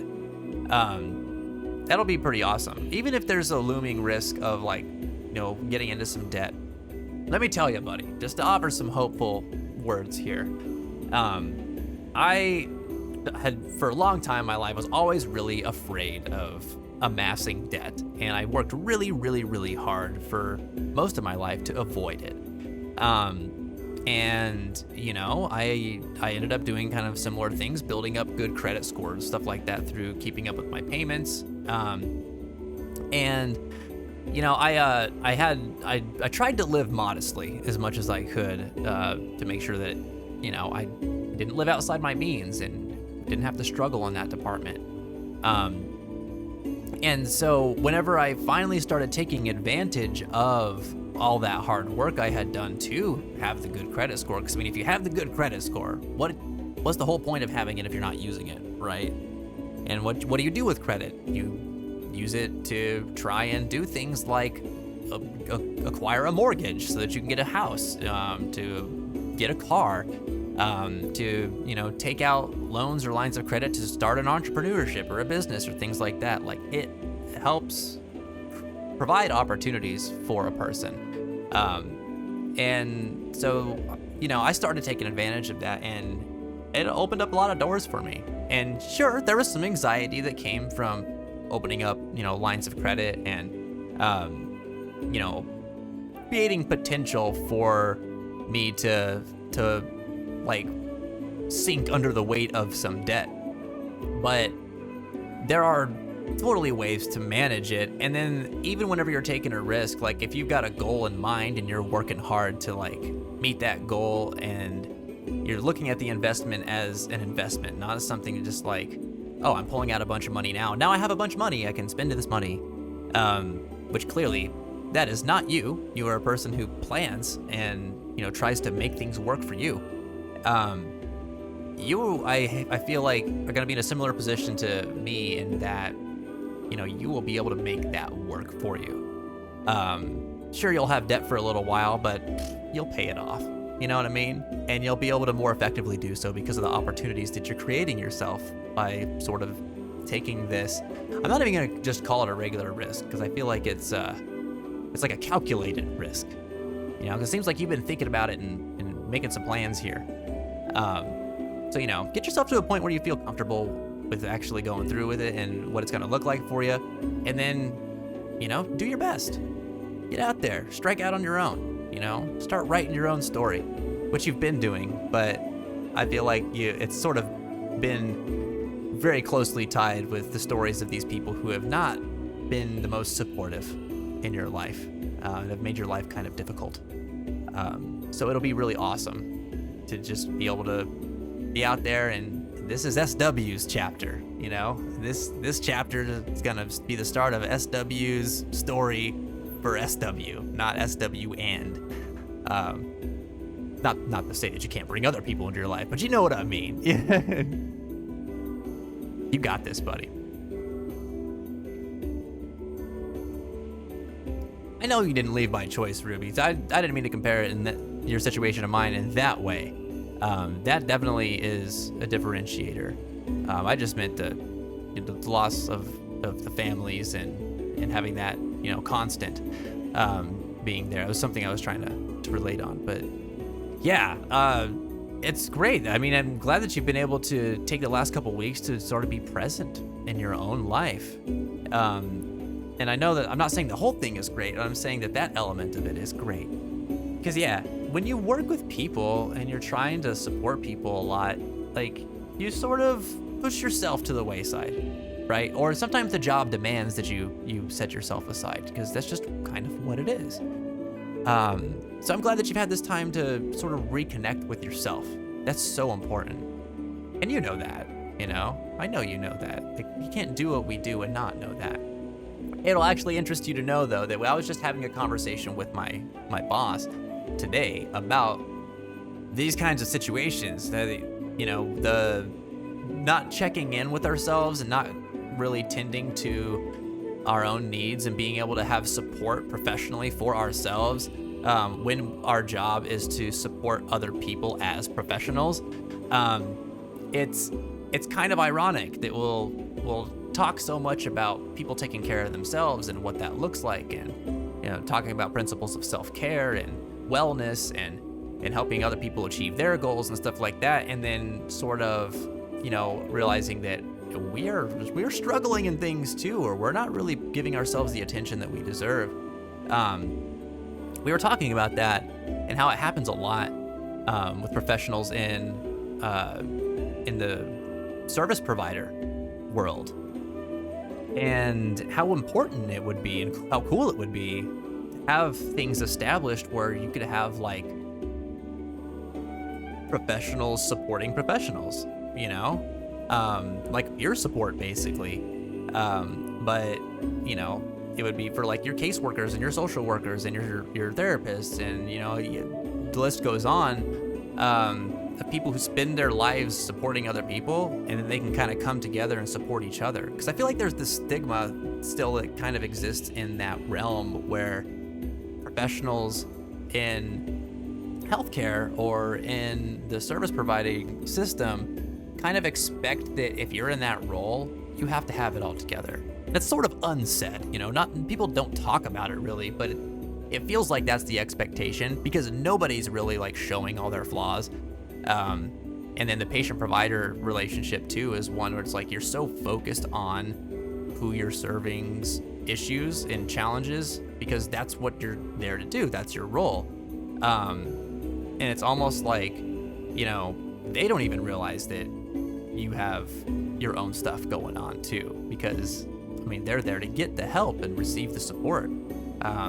I'm not saying that we should expect them to think about things that way, but it's just that, like, every element of that life sort of kind of becomes tailored to, it's all about people around me. It's never really about me. And so, like, while that's still very fulfilling and we really appreciate being able to be a part of people's lives in that supportive way, the opportunities that we get to focus on ourselves and to sort of step back from that and reconnect are great. Really important.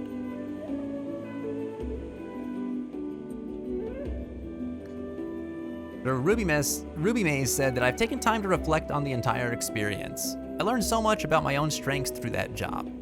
I know that I helped so many families and hopefully planted seeds of love for all of them. They healed me as much as I helped them. That is awesome. Oh, that is awesome. That's totally countering what I was saying earlier too. That's pretty amazing. At the end of the day, I can never regret loving people, even when they find it hard to see the light. It was such a gift and a privilege.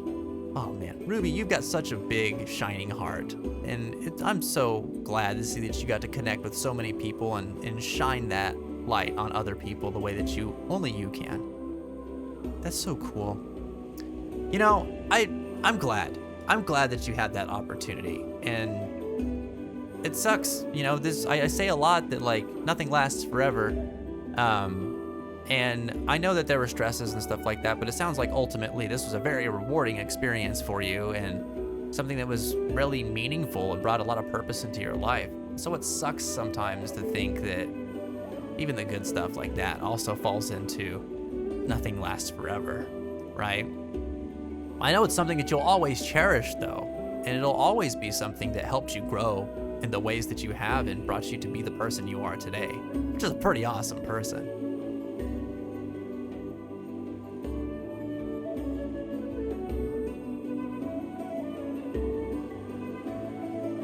Nothing but love, Ruby.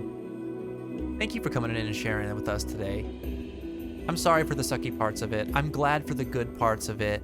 And you know, it's always bittersweet to close a chapter in our lives. But who knows what new chapters are going to be written now, because there's opportunity for it. And I'm sure that there's even more amazing things waiting ahead for you. And I'm excited to hear about what those are going to look like. You know.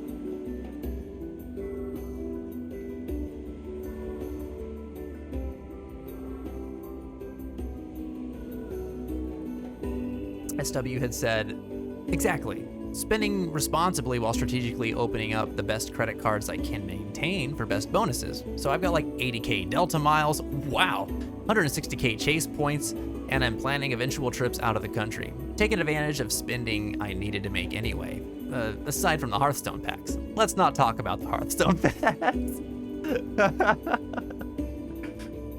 The Hearthstone packs burn holes in everyone's wallet. What's in your wallet? Nothing, because I play Hearthstone. But yeah, SW continues. Having opportunities via credit and points is free because I don't feel so trapped. Dude, that's amazing. You've banked up all those rewards. For those of you guys who don't know how the credit system works out there, so many credit card companies offer like rewards points and like kickback for things that you use their cards on. If you play it smart and you don't spend outside your means, then they basically give you free money just for using their cards. And so what SW has done here is played that game really responsibly. He's banked up a lot of that free money, and so I mean that gives him a lot more opportunities on top of whatever other loan opportunities he could come across because he's been so responsible with his money. That is amazing. I am super excited for you. You're actually in a much better position than you led me to believe earlier on in today's show when you were first talking about this idea. Yeah, you're gonna do great, man. That is awesome. Ashers, what's going on? I saw that you brought the host in earlier too. Thank you very much for that. How are you doing tonight?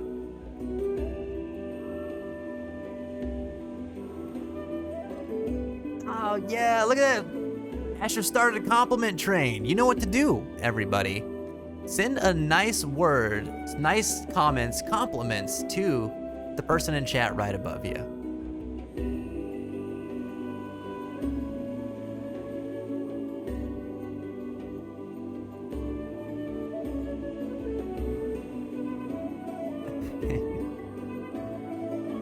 Ruby Maze says, love you guys. It is a sign of personal growth that I can feel this positive after such a huge blow.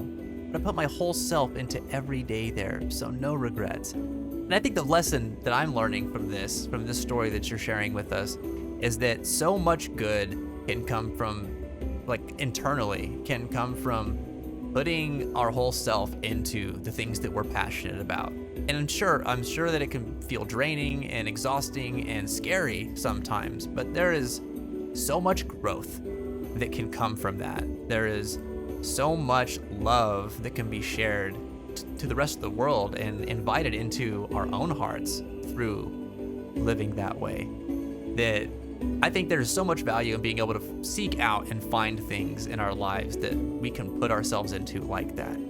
So thank you for being an example of that and modeling that for us, Ruby. It's awesome. And you have grown in tremendous ways. I feel weird whenever I say something like that to you because you've got more experience than I do, and you know, your story, I feel like you've gone through much more things than I have. But I am so proud of you. It's awesome. Like, I've seen you just do amazing things and grow into a more amazing person than like I ever thought you were before. And I thought you were pretty amazing from the get-go. So, you know, don't take that lightly. It's awesome. It's hard to put into words. But I'm glad that you feel the way that you do about it. I wouldn't expect any less either. I'm worried about whatever it is Kaine is sensing. We should make sure we're really prepared before going inside. Wait, is this really gonna be a big deal? Go inside? Is this like... Are we getting ready to go into some like super boss zone or something? Do I need to save my game? I think I did before I came in here actually, so I should be fine. Man. Faintest of Hearts continuing that compliment train, saying I'm gonna compliment Mashi. Mashi, you are the best Dark Mod. You have great ideas. The Channel Points Awards list specifically the button. You have a big heart, even though you don't want to admit it sometimes for fear of losing your dark side. I will second that. He sure does. He sure does. He's got a big old heart over there. Just hides it in the shadows. Dude, that's awesome. I love it. I love it. Keep the compliments rolling, everybody. Compliment the person above you in chat. We're all just beautiful balls of chaos. That's right. It's the truth, man.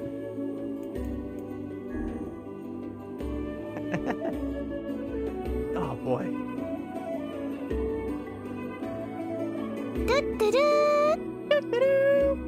In water time? Thanks for the reminder.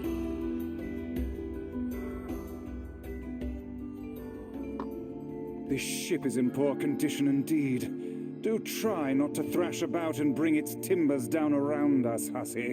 Why is he targeting Kaine? Whatever. Also, what's going on with her? She's usually much more energetic in her responses to his goading.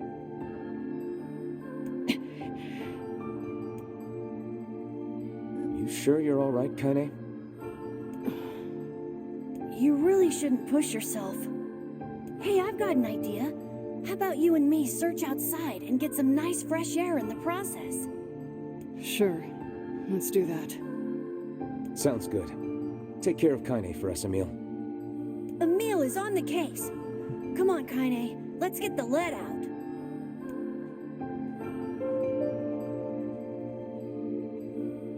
What's happening This with her? place is pretty gloomy. I'm having a hard time imagining any townsfolk hanging around here.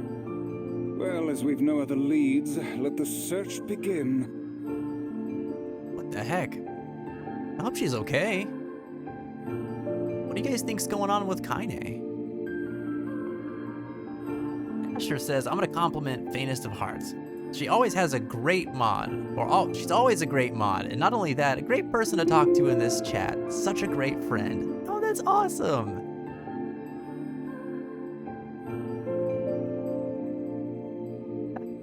She is pretty wonderful, isn't she? Oh, that's so nice. You guys are so nice. Asher said, also I had a coffee, so bear with me as my new energy is skyrocketed today. We're with ya. We got a crazy excited Blathers in the chat who's probably all hopped up on the bean as well, so you're not alone. And now I can't think of compliments since I'm already confused on who I am supposed to compliment with this chaos. At this point, I guess you can just pick a person. What I'm saying there is, in that comment, Mashi, the person above you would be Ash. Feel free, just say anything. Anything you feel like would be nice. Remember, there's no standards for compliments, right? We're just saying nice things to nice people because we think they're nice.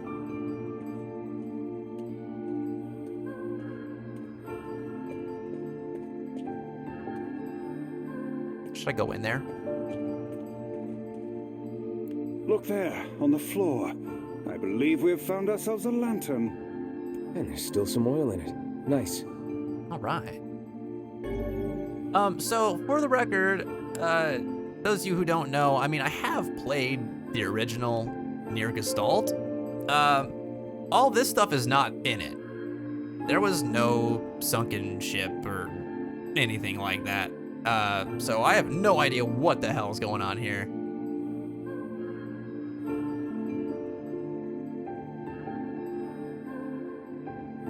What? The streamer gets it. Chris here is an amazing streamer. Also a lovely human being for how positive he is all the time. Thank you, Mashi. I appreciate your kind words, buddy. That's awesome. Oh, you're so nice. So nice. Well, I guess I'm gonna treat myself like I was in the chat then and continue the train. This might seem like it's compliment overload here because I know I just compliment everybody all the time, but SW, man, I want to share and let you know that, like, I think that you are an awesome person and you're such a smart individual. And I love that even through all the hardships that you've gone through and the trials that you've endured, you continue to move in an upward direction. You know, whether it be going to school or setting goals for yourself to increase the opportunities for yourself professionally, financially, even, you know, maybe spiritually is not the best word for it, but, you know, in your livelihood, in your heart, I think that you've been with us here for a while now, and I've got to see you grow a lot. I mean, I still remember one of the first things that you said, obviously was hi, but it was after several months of you being here, and it really stuck with me how, you know, you let us know that I've been here for a while, and I've sort of just been, you know, waiting for you to slip up. I didn't expect a person to be like kind or genuine, or I can't remember exactly how you phrased it, but I remember you said that you had different expectations about this place and about me than what ended up coming to you. And since then, I have just seen you continuously grow as a person. Not that I didn't think well of you back then either, but it's like, it's cool. It's cool to see the progress and the changes and how positive they've all been. And I wanted to point it out because I know that you've been working really hard over the last several years in your life, and we've had some good conversations. I think you're a very intelligent person, and it's a pleasure having you here and just getting to know you as a person. So keep on keeping on, man. You're doing great work.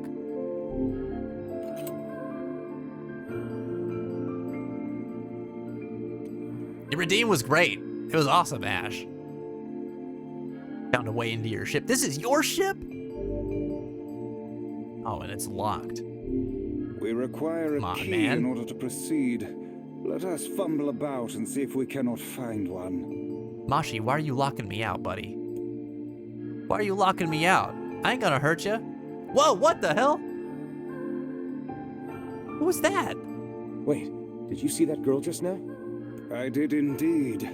How Girl? on earth did she manage to get behind us? Perhaps she is the runaway we heard tell of at the post office. Best track her down and take her back to town with us. What is going on? What is happening? Ruby says, compliment going out to Remix. You're always so welcoming to everyone in chat, whether they're OGs or newbies. You keep the spirit of the fence alive, and I appreciate you for that. Heck yeah, man. Dark Mod's on the case. Oh man, look at Dark Mod shines brighter than he lets on. He's a good bean. That's cool.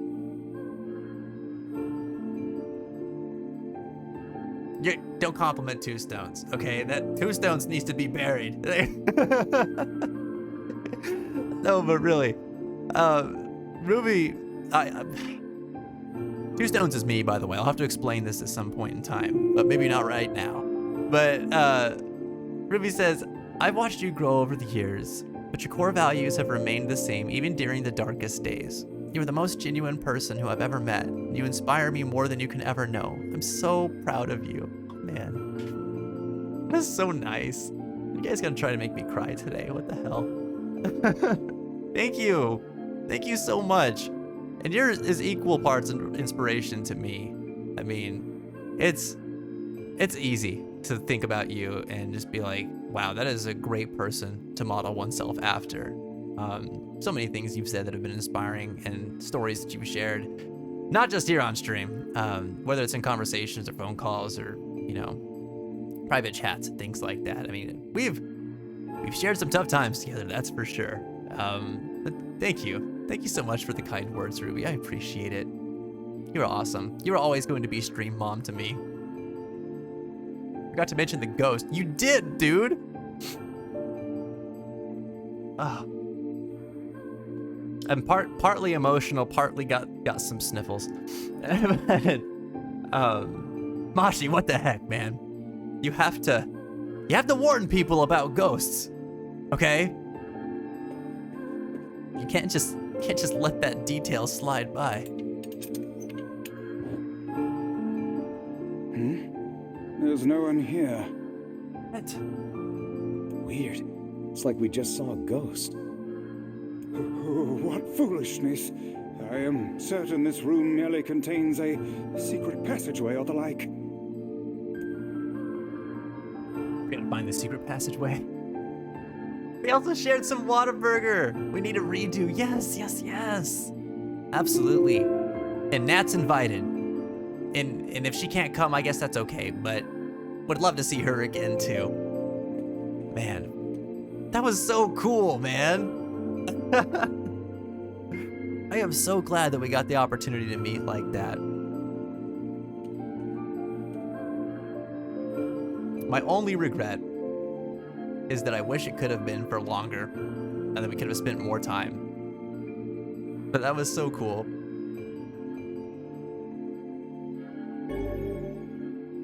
The hold key. What is with this ship anyway? There may be clues somewhere that tell of how it ran aground. Where's the drop key?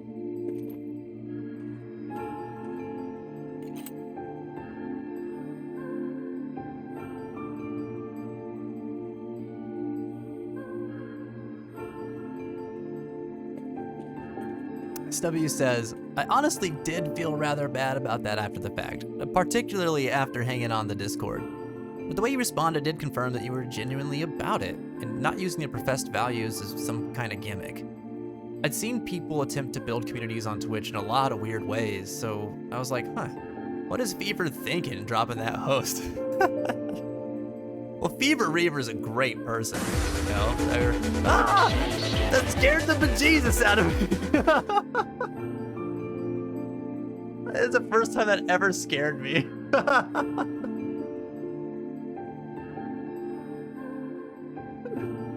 Oh, no.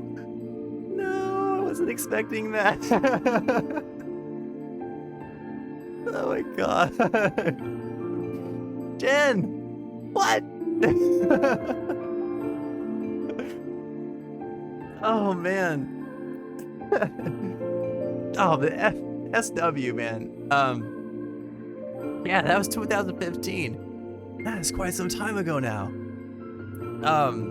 Fever, I still think about Fever every once in a while, and I think I saw them go live not too long ago too, and so it was cool to see that they're still doing it. But I haven't got to connect with them in quite some time. But man, good person, and it was always really cool to see them come on in. And you know, I think I forgot that that's where you had originally come from, was Fever Reaver's community. Oh man, really taking it back. But yeah, man, don't feel bad. Don't feel bad. I think about that interaction that we had where you said that often, but it's not in a way where I'm just like, oh, I can't believe someone said that to me, or I can't believe someone didn't think that I was, you know, who I'm putting myself out there as. It was very eye-opening to me. I mean, what I took away from that was just that how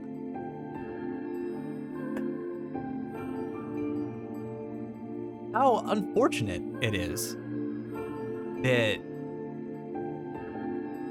we don't see this type of thing more often. That you can see people out there trying to do right by other people, and it's so weird to see, especially on a platform like this, that it's met with skepticism. Not that anybody should feel bad about feeling skeptical about that. I think that I do too. Whenever I see it, I'm always kind of like, oh, well, you know, what's this person actually about? Because there's always multiple sides to people, right? And I'm not perfect either by any means. Don't get me wrong. Like, I can be a pain in the ass, but you know, whenever you told me about that, it just sort of, I guess it just sort of made me think. It didn't make me frustrated or upset, or it didn't hurt my feelings or anything like that. It just made me think about how I want more of this kind of thing in the world. And that, you know, it actually made me think maybe I'm doing something right. Because if that's how people feel when they see something like this, because I doubt you're the only one who felt that way, then we obviously need more of it.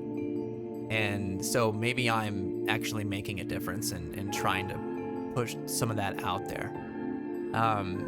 And it served as sort of like it was like a milestone in my life to hear something like that. You gotta understand, I come from a family of very supportive people. I'm very blessed to have the family members that I do. And one of the effects of that is that I heard compliments and good things being told to me a lot throughout my life. And I was always being validated. My strengths were always being promoted and talked about, and because they wanted me to see them as well.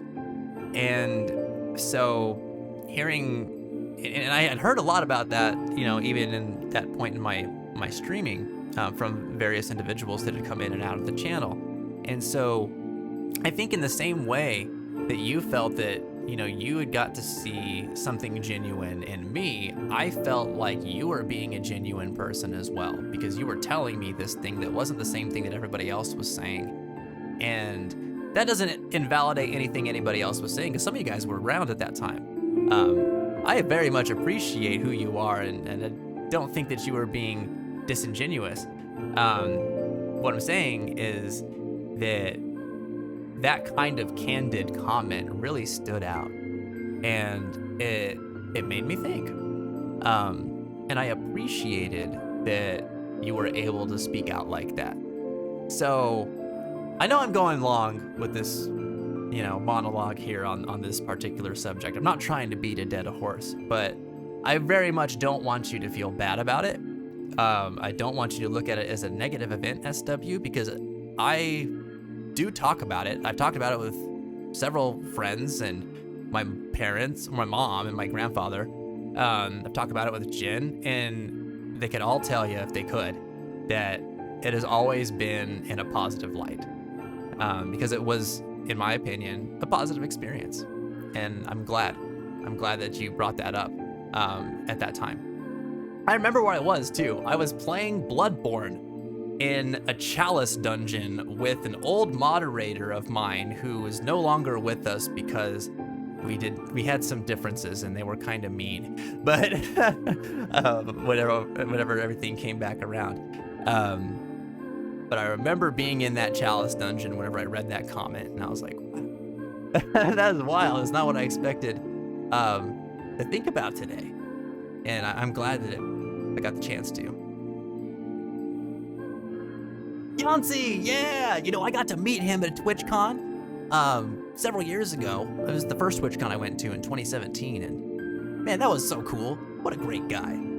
That dude rocks. Now he's over there playing games with his son and everything. Like, it's amazing.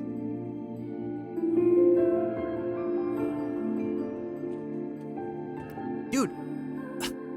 Oh, thank you, Ruby. Thank you so much for saying that. It's honestly all I could ever ask for doing stuff like this. And yeah, I got to find Jen through this. Like, that is amazing. I never ever in a million years would have expected that kind of outcome. It's so wild. Those of you guys who don't know, Vainest of Hearts is my fiance, and I met her through a combination of things. One, I was a big fan of the band that she used to sing in, and I had made a connection with her via Twitter when she was just doing marketing and promotion and stuff for them. And then at some point, you know, I'd posted something on Twitter that she said was meaningful to her, some video or something like that, I know what it is. I just don't want to go into all the details. She came into the stream, started hanging out with us, really enjoyed being here, and then something happened on stream where I had a rough day. She talked me through it, and we got to know each other pretty well after that. And then, we ended up coming together. She came out to visit me. I ended up moving all the way out here to Pennsylvania. We got engaged. Now we're looking to get married, and that happened here. That happened from this place. It's wild. It's wild to think about. Yeah. Community, connections, in whatever form they come in, are so valuable, so important, and it can create so many wonderful, wonderful possibilities. So I guess my dismounting point with that would be, don't ever discredit the types of connections that you have just because they're virtual or online, because they are real human connections, and they are valuable.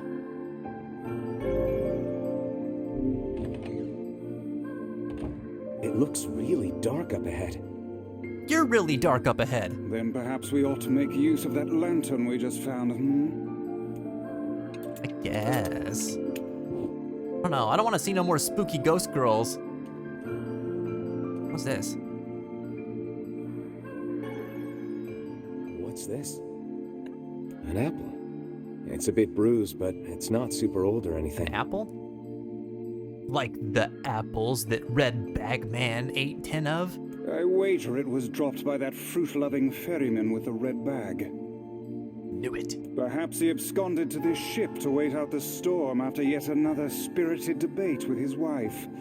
Ah, goodness, what a troublesome couple. Also, what an ironic outcome. Let's keep moving.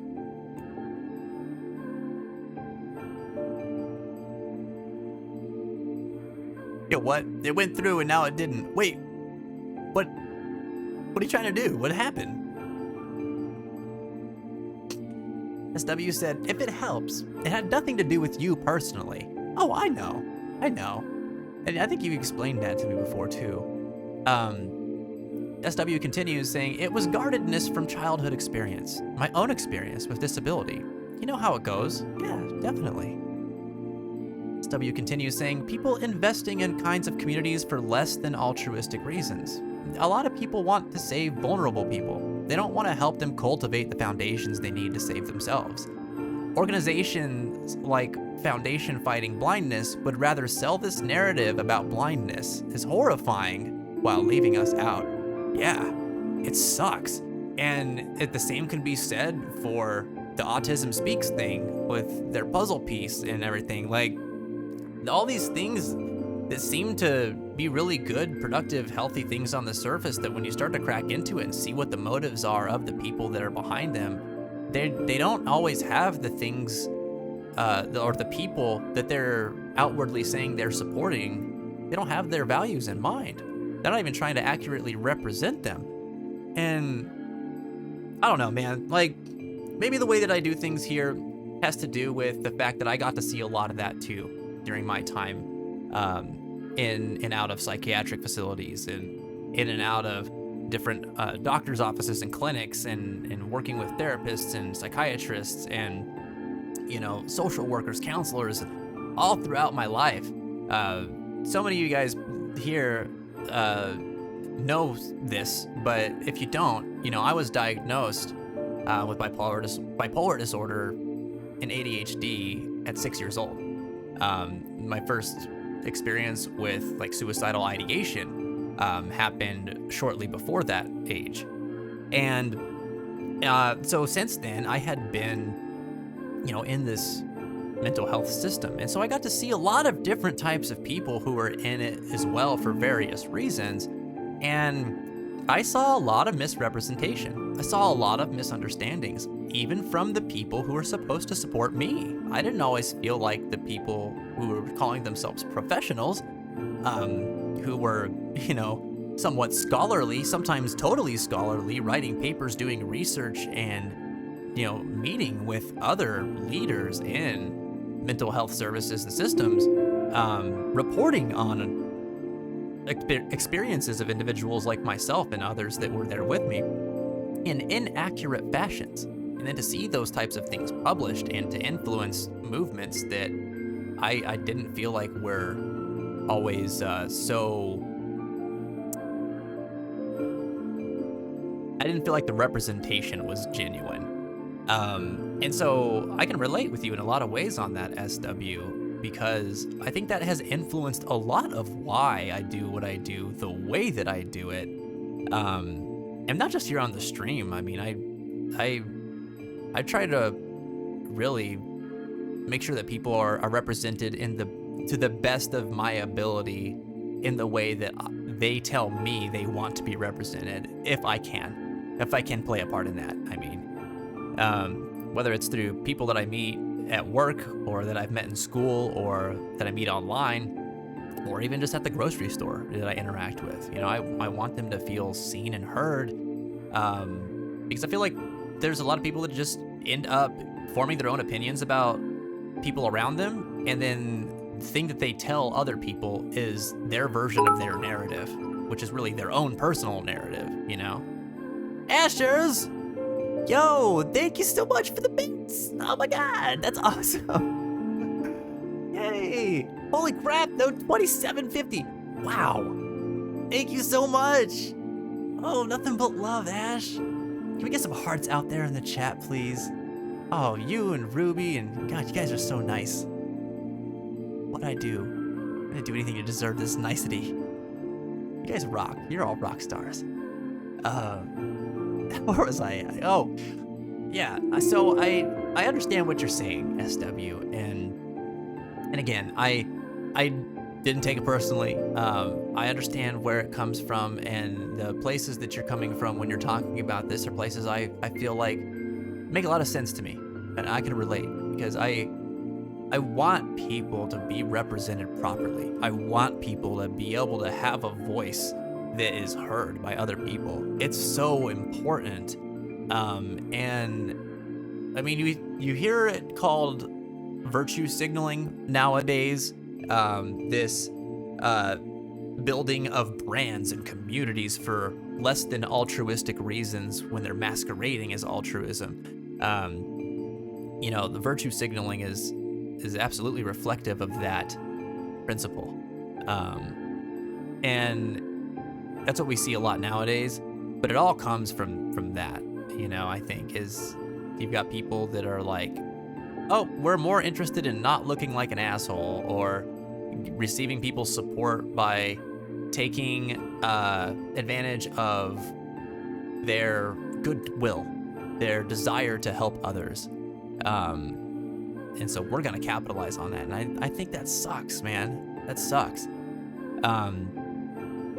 You know, I don't know. I guess I don't have much more to say about that, other than, yeah, that's why I do these things the way that I do.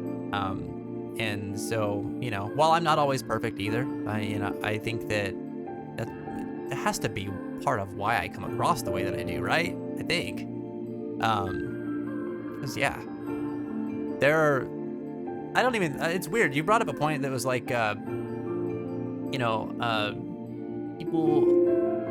people investing in kinds of communities for less than altruistic reasons, like trying to help that people want to save vulnerable people. I don't think that I've ever looked at people as just vulnerable people. I think that might be part of it too, is I understand that some people are dealt better hands than others, and vulnerability is absolutely a thing, but I never wanted to look at people who had more vulnerabilities than other people as people who were just vulnerable. Like they were these like folks that just needed to be taken care of or were never going to be able to care for themselves. I guess the better way to put it is I didn't want to look at them as people who were less than human. Like I was above them in some way, and because they were down there and I was up here, like I have to help them out, you know, like they because they need me.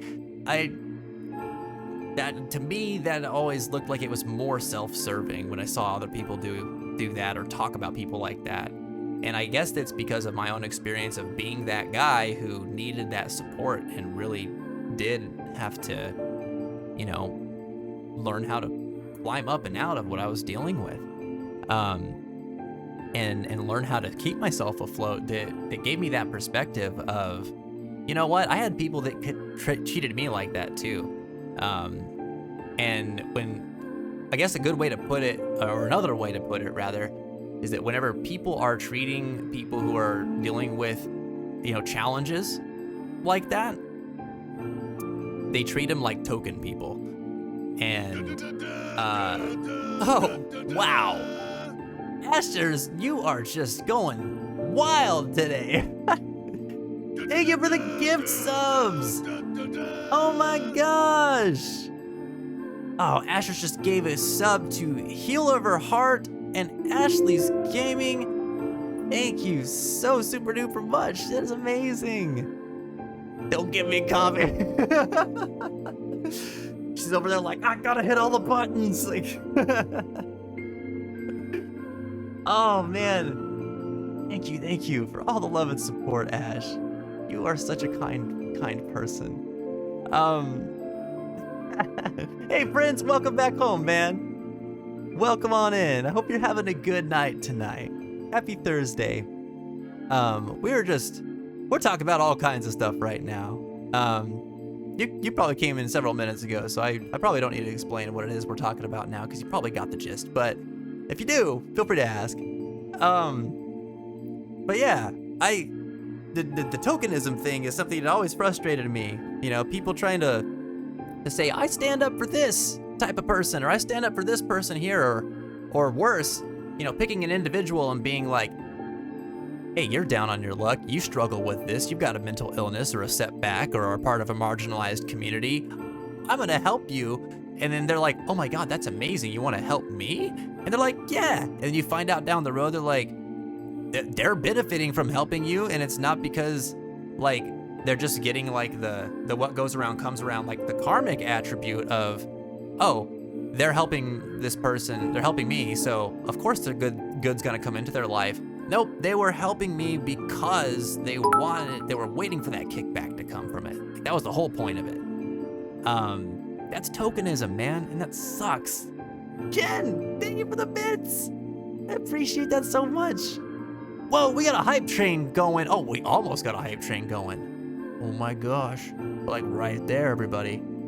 But yeah, and I hate to see that, man. And I gotta tell you, I'm not, and I don't want to get into a cynical line of thought or anything like that. That's not what I'm trying to do. I want to talk about hope and positivity and things, but I think that every once in a while we have to acknowledge things that kind of suck. And I think one of the things that sucks is that tokenism is still very real.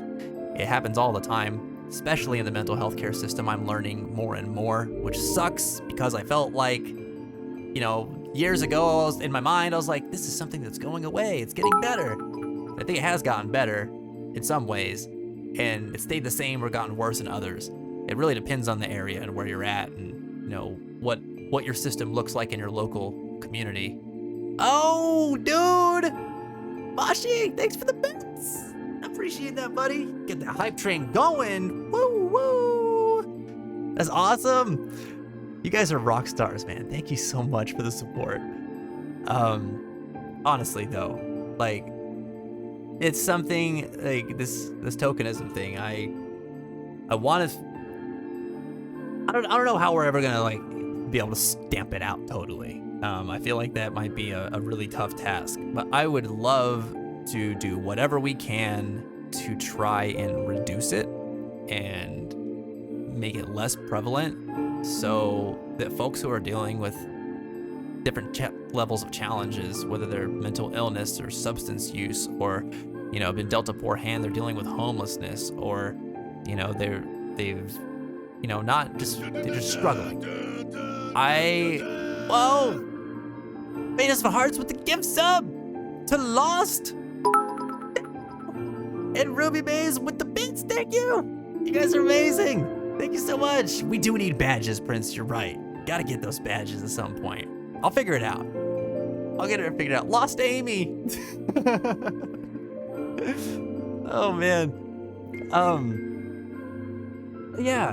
I think that one of the ways that we could really make a dent in that tokenism issue, and that less than altruistic motivation behind doing something that's perceived as altruistic issue, is by doing what we're doing like this right here.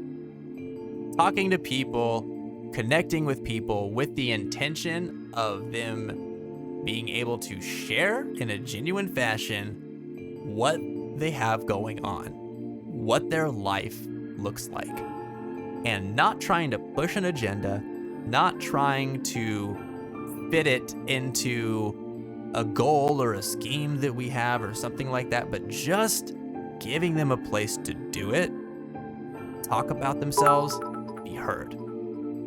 I think that is one of the biggest ways that each and every one of us as community members can help make a dent in that problem and reduce that stigma. E.T. Rad, Ethred?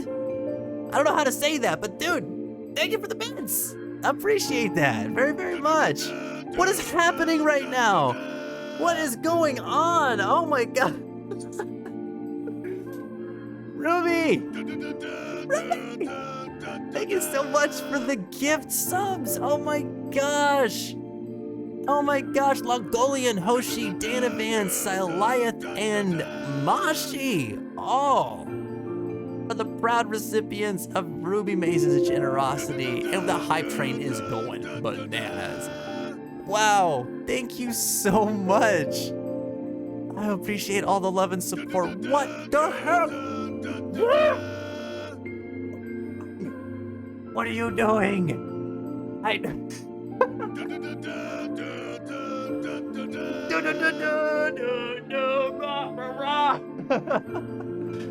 Thank you! Oh my God, SW, the 3 gift subs to Squallion Heart, Goki, and Reggie. Thank you very, very much. Guys, oh, does this still work? Can I do one of these? Hold on. We're trying to do something. How does it work? There. That one. And then we just make it go really fast. It's gonna be a crazy epilepsy warning here. Don't look. I guess it's not so bad because we've got light in the background too.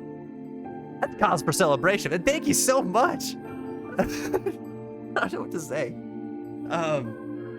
You guys are so kind.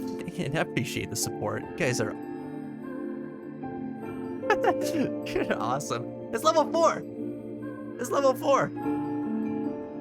Barrett is losing his goddamn mind. Oh man. Yeah. Oh, I love those emos. Those are good ones, Mashi. Astros, you started 2 somethings today. You got 2 different trains going right here, right now. Oh man, I can't pay to win with the Gatherbot anymore, so what did you expect? I know, I took out that rigged system. It wasn't fair. Actually, that's not why I did it, but I forgot that there was a pay to win thing with that. That's right. Oh man. Oh. You guys are too good to me. Honestly, I appreciate it so much. Thank you. Thank you all. Can we get some hearts out in the chat? Everybody's got a fantastic way to share the love in the chat right now. Get the Vince T loves out there if you got them. Show that love. Show that generosity. All the hearts in the chat. What do they mean? They mean that we're giving love to people around us. Not to me. Not to just the one person that's above you. To everybody. Share the love in the chat right now. Bring up the spirits and the energy with everybody that's here. Because I think we all deserve it. We all deserve it. I am so... I'm so dang blessed to have you guys here. Thank you so much for all the support and for everything that you bring here. I feel like I've been saying that a lot lately. The for everything that you bring here part. But damn it, if I can't say it enough. It's not just for stuff that's going on like right now. The fact that we can have these conversations, the fact that you guys are sitting here listening to me talk about stuff like mental health and talk about advocacy and caring about any of the things that I have to say. And then caring about the things that the rest of the people in the chat have to say too is absolutely outstanding. It makes a huge, huge difference. If you guys only knew how many times I bring you all up as examples of good people in the world. And it's ridiculous. Whoa! Jen! With that... whoa! What? Does it say 11? Oh my god. I think you broke it. You just like broke the bot right now. Wow. That's amazing. Maybe you didn't. Maybe I interpreted that wrong. But, dude, thank you for the gift sub into SW, man. Hell yeah. That just won't do. No. No. Oh my goodness. Oh, nothing is disconnecting from what I can see. I think, oh, that's probably my controller that was on the game. They probably keep seeing that pop up. I have to keep moving my joystick so that my game doesn't turn off. Cause we just sort of got wrapped up in this conversation here, and all this amazing stuff happening. And oh my god, what's going on? What is going on? Zen! Thank you for the raid. What's going on? You guys came at a freaking awesome time. Everything is exploding right now, and I just don't know what to do with myself. I am. Ah! Oh, everyone from Zin's chat, welcome here. We came. You came. We all came, and somebody conquered. Whoa! Can we get a caster command out for the Legend of Zenith, please? Everybody that's in the chat right now who has not done so, you need to get over there, Zin's channel, and drop that dude a follow. Show him some love. Give him that support. He is an incredible human being, and what a wonderful stream that guy runs. Man, if you needed some laughs, if you needed something to kind of lift your spirits and give you something to smile about and bring positivity in your life in a way that only the legend himself could do, Zenith is your man. That dude's gonna bring you so many rupees and so much wealth of good times and experiences. He plays a lot of Legend of Zelda over there. He does the randomizers for Legend of Zelda on a regular basis. He plays games with his community like Mario Party, and he is just a good-hearted individual with a community that is just full of people with hearts of gold. Man, I feel so good every time I go into that chat. It's amazing.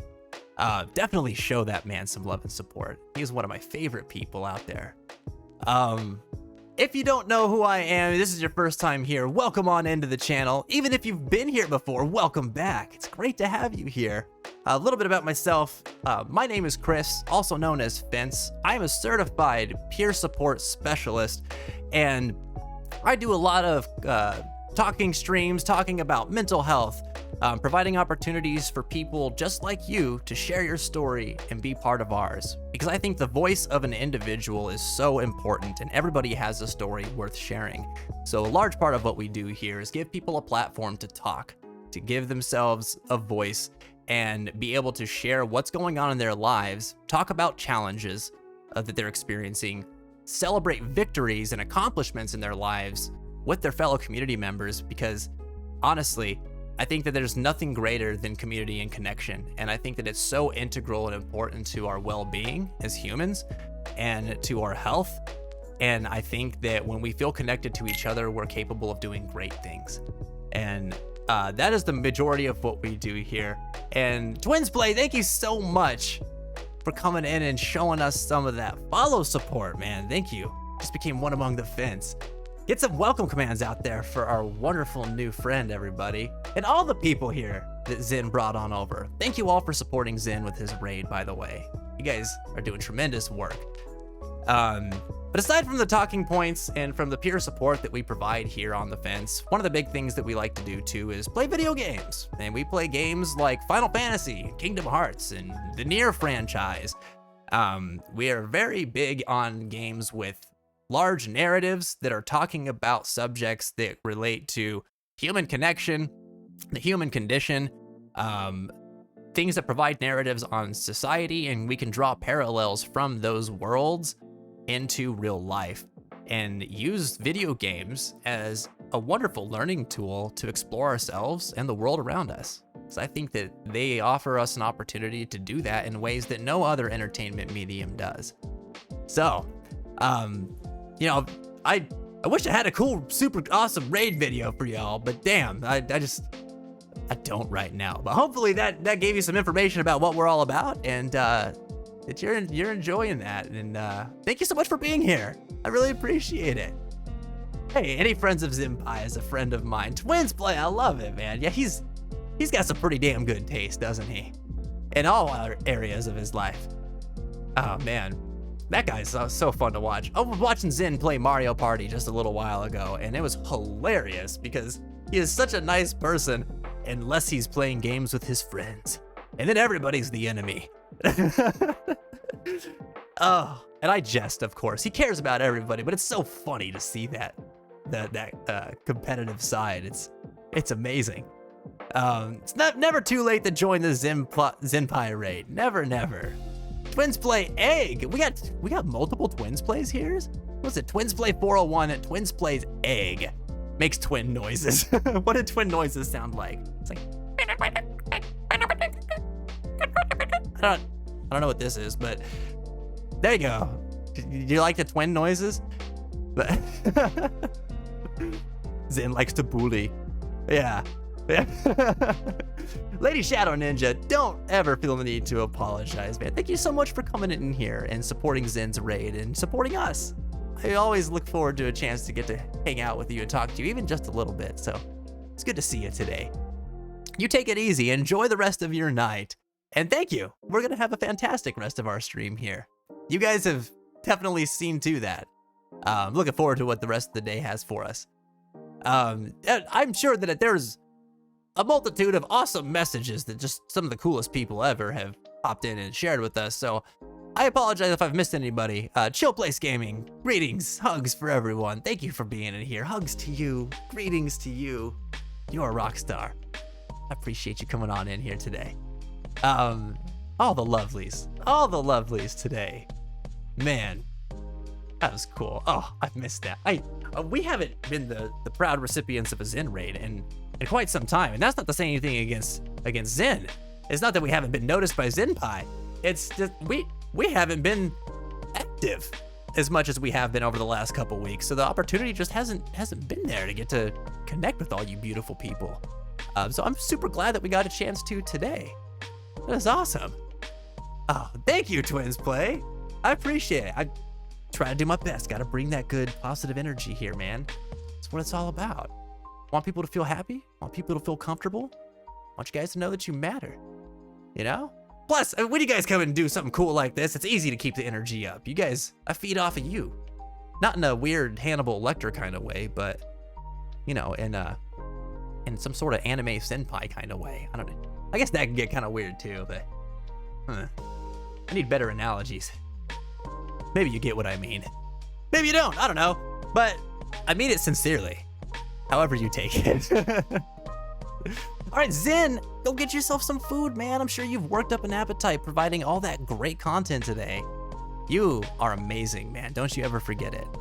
Get yourself some good food. Have some mindful eating. Really take in the experience of that dinner, all right? Enjoy it, man. Talk to you later, buddy. You keep your head up and your heart strong. An emotional Hannibal. Is it even possible? Ruby Maze. Oh, well, it was so nice connecting and chatting with you today. Thank you for all the love and the support and the positivity. You just brought an amazing amount of good energy into the chat today and into our community.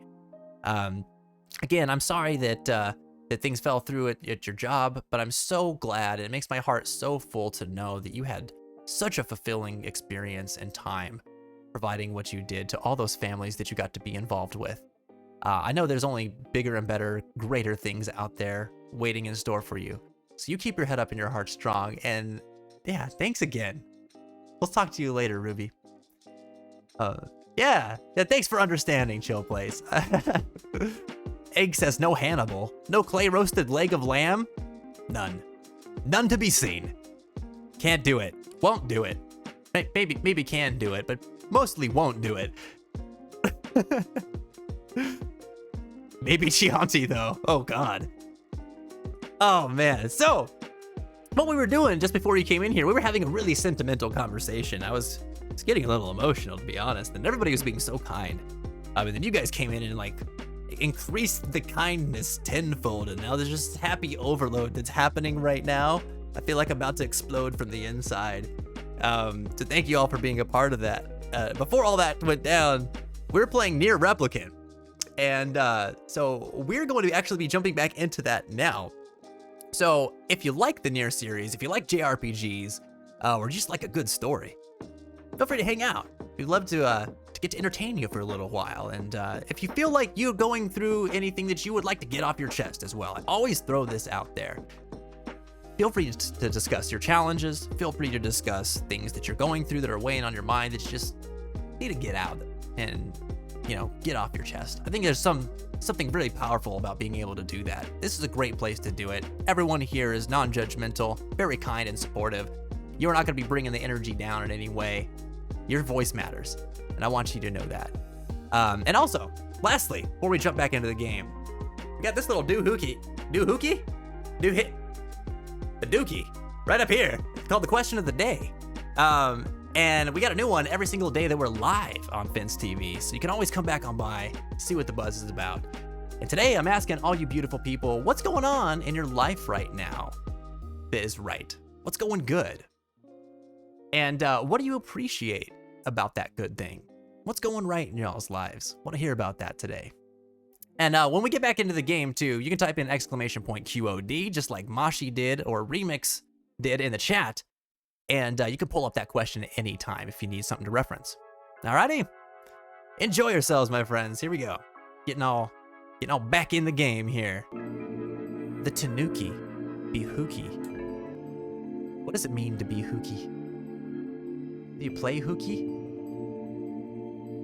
Tanukis are cute. Can we just all agree on that? Oh, what was that sound just now? Satan. Sounds like it came from the floor above us. Oh, okay. Never mind. It's just a noise from the floor above us.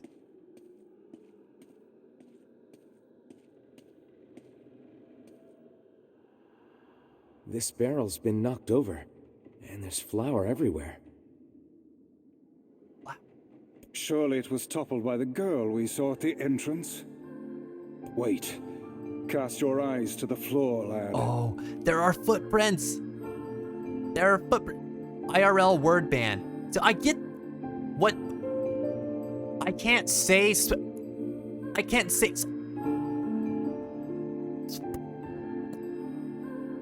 I can't say that? That's not fair. How could you do this to me?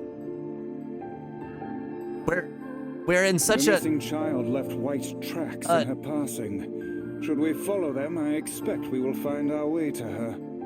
An eerily anxious part of the game. Now gotta say spoopy now. Oh crap. I have to say spoopy? I gotta be a spoopy sayer? Oh no. What a dastardly deed you just did. Yeah, oh no. All right. Well, we gotta follow the creepy footprints. I love that word. Why would you do that to me?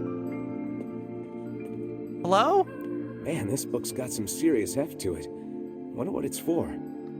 Spoopy? Sporky? Splooky? Splooky. That one's getting dangerously close, though, Egg. I'm kind of scared about that one. We're gonna be jumping through some loopholes or something there. It would seem to be this ship's logbook. Let us avail ourselves of a gander. I will avail myself of a gander. Records of the routes it traveled, the weather it encountered, and the places it made port, all in a painstaking level of detail. I would expect no less for a vessel of this size. Well, but tell us about it. Like, where did the ship go? What are we getting into here by walking into the lorpy splorpy ship? The spoopy spoopy. Wait, I can't say no! No! Why would you do this to me?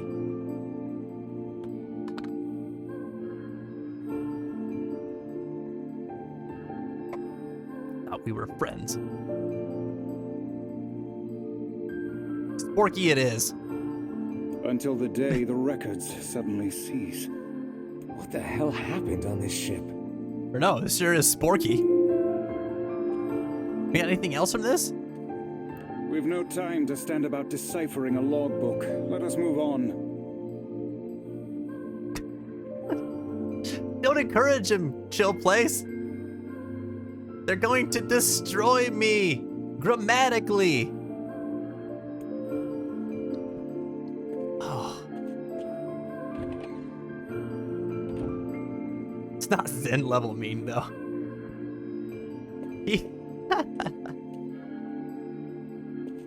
He has a gift. He has a gift of saying mean things that make you smile and somehow only build your bond with the man. Mime stream? It's very...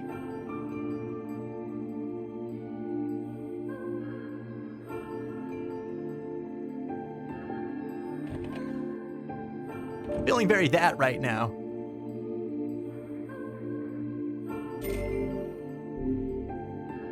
Oh, 1,000 Sporky coins. There's a breeze coming through these shelves. Hmm? Is it bad I'm bouncing nonstop? You have had caffeine, Ash. I don't know. Is it bad? Do you normally do that whenever you have coffee?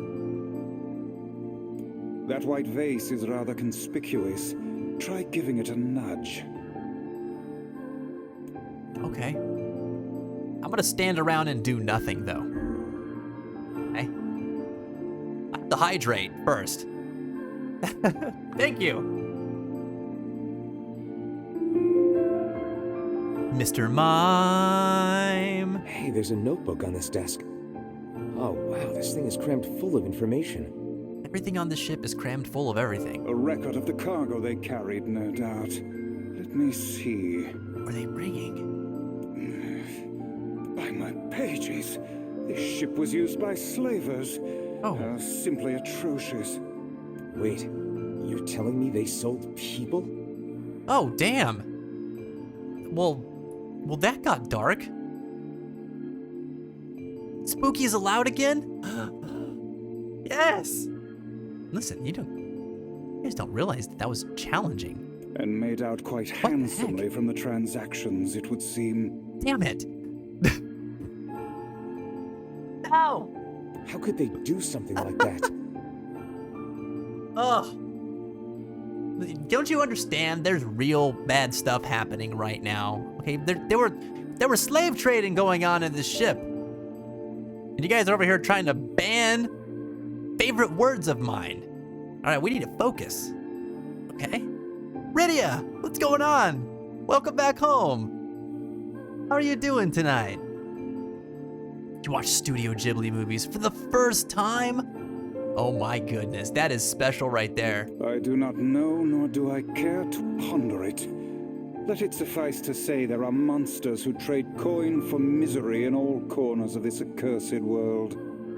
I did not expect this to be in this game. You have a literal slave trade ship in this story. That is bananas.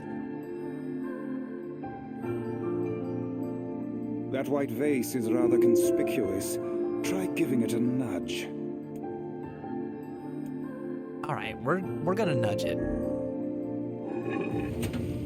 A hidden room. How delightful. Should I go in right now? What? Ashers, no. Don't laugh. This is my pain we're talking about. Nudge all the things. Nudge everything. These chests are pretty huge. Wow, that's lewd.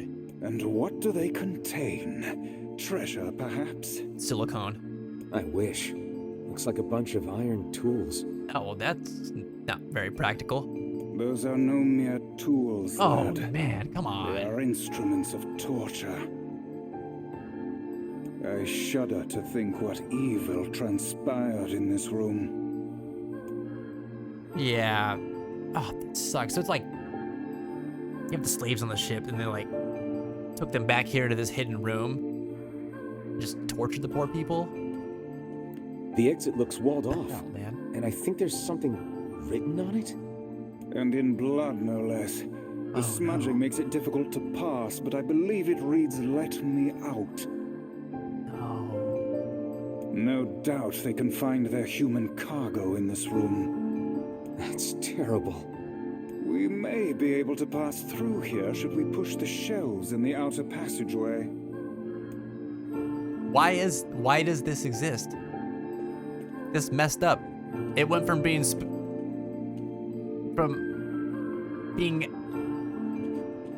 eerily uncomfortable to just twisted. You bastards. How'd you do this to me? Well, yeah, you could go outside. That's another thing. Wait. Am I gonna block that treasure? If I These push this? shelves are blocking the exit of that secret room from before. Can they be moved? Only one way to find out. Man, Spirited Away is amazing. When Marnie was there, we actually watched that on Finn's Theater a few years ago, and that was really cool to see together. Earwig and the Witch, I don't think I've seen that one. Owl's Moving Castle is a classic, though. Man, you've really been busy, Rydia. Can I pull it? I do it. Hold it. I want my treasure. It appears to be caught in a crack in the floor. It would not do to have the ground beneath our feet come undone, so let's give up on pushing the thing.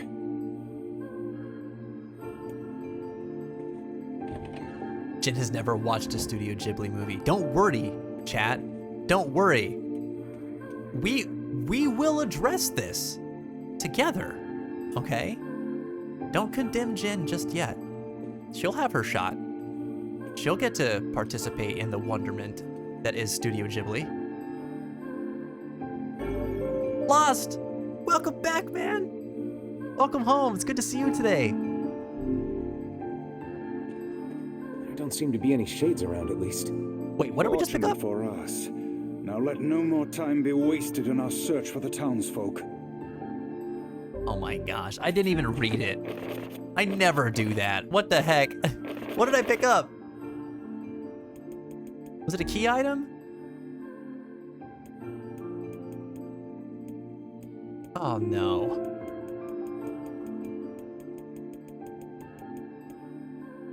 Wait, passageway key? Maybe that's what it was.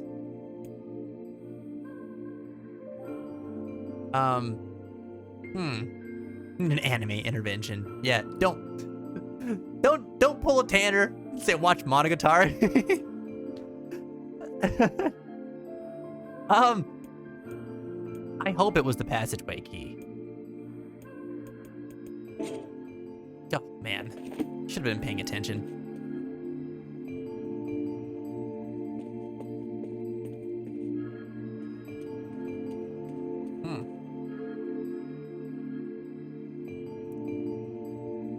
3 hours into the stream, everybody. Make sure to hydrate up.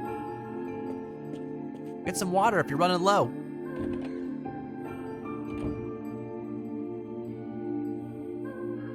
Yeah, stuff.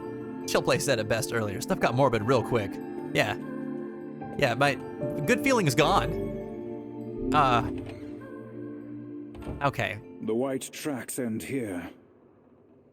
Wait, I hear something.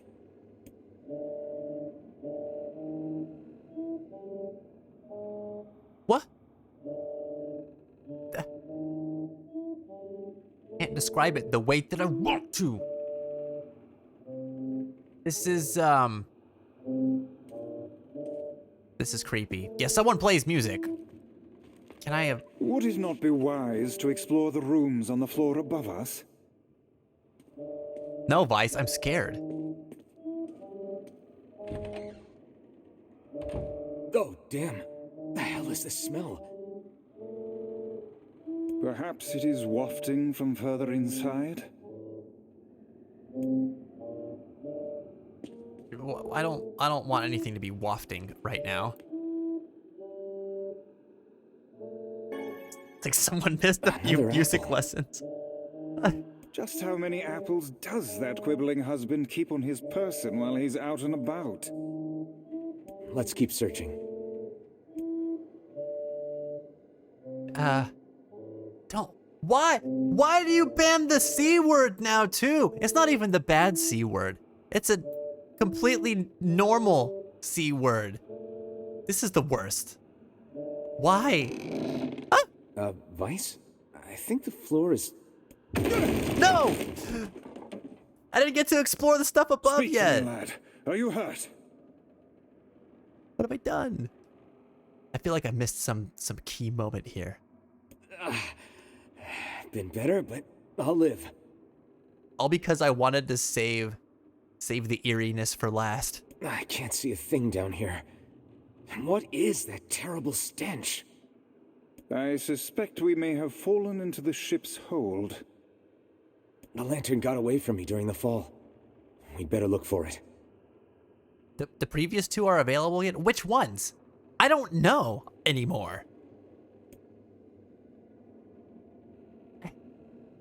Ash, no. Where am I? Is that? Who am I? What is this? Vice, that's it. We found the lantern. About time. Might I suggest you cease the celebratory fanfare and light the blasted thing already? No. Jin. What? You forced me to sit here and say, no. CJ! What are you doing?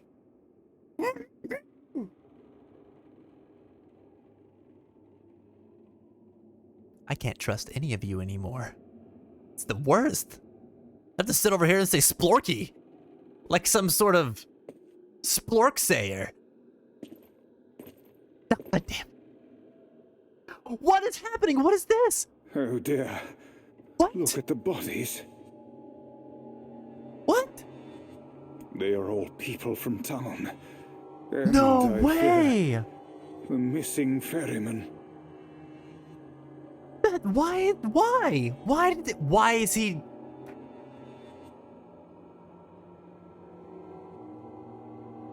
No.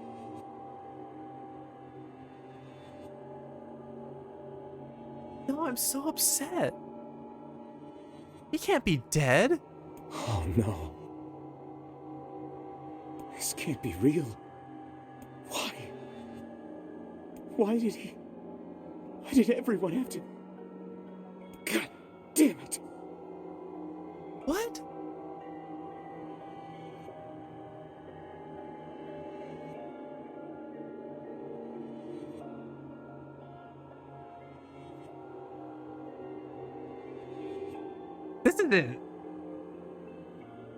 This isn't for real though, right? Like, looks like some sort of bullcrap illusion or something.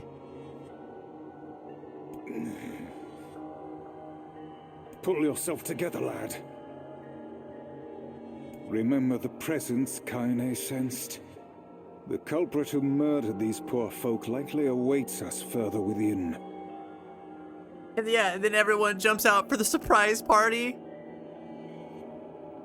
Oh. Not banning any words, but it's only because I don't have any channel points yet. Why? There's so many combinations of things happening right now that I don't like. I won't let them get away with this. Oh. No, that sucks. That's enough, lad. Avert your eyes. What do they do? They can't kill the Red Ferryman.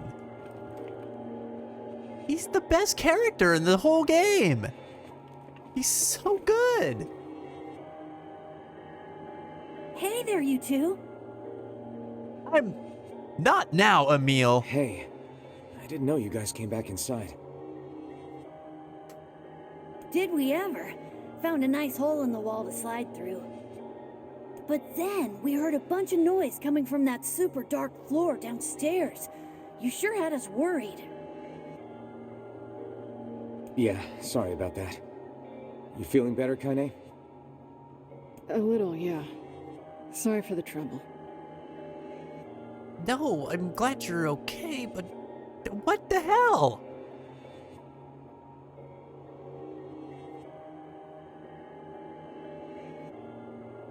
CJ and Money with the banned words. This is not. He You trying to preemptive words that I would use as alternatives now? I am remiss.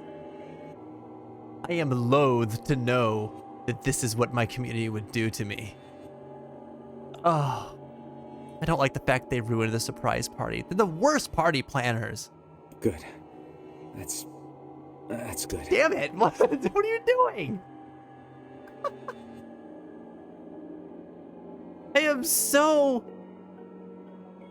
conflicted. Oh. Jeez, you seem really down in the dumps. Did something happen? Yes, Emil. The something happened. Everything sucks. My main red bag man, squeeze, diddly dude, awesome apple eating guy is gone. Tell me, Kaine, that presence you sensed. It's on the floor above us. I can't say that. This is nonsense, everybody. Don't ban that. I have 2 of those. They're on my feet right now. I feared as much. It Dang seems it. we've little choice but to press onward. Oh. Why? Why? Did you guys find anything on the ship? Too much. Some townspeople, actually. But they're all... Oh, shit. No.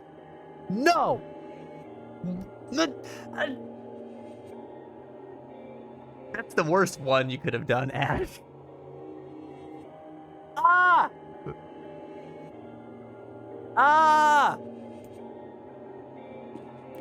You're really not looking so hot.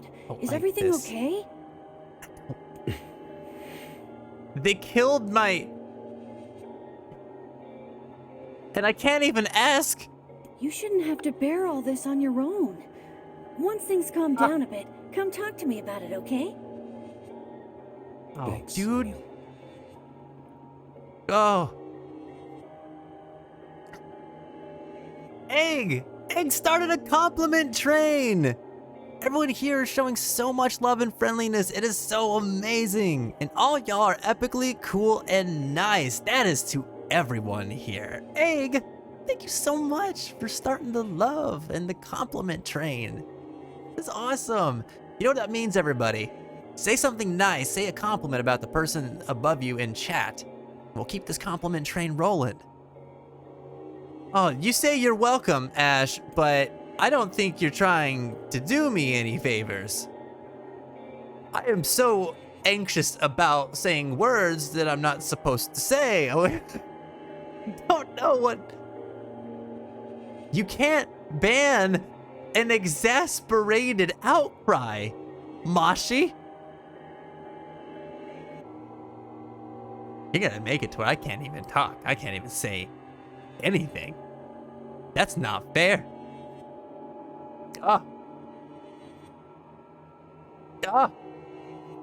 Alright, if I read someone's response, does that still count in the banned word, the banned things list? I hate it. I have a job to do here, people. Okay? And I'm freaked out because bad things are happening. There's a bunch of crumpled up paper here. Letters, maybe? They all seem to have the same words written upon them. But Like the a caveman. penmanship is so poor I cannot make heads nor tails of it. It's not okay. It's not okay. They seem to be Try letters, again, but the Weiss. penmanship is so poor I cannot make out a single word. Ah.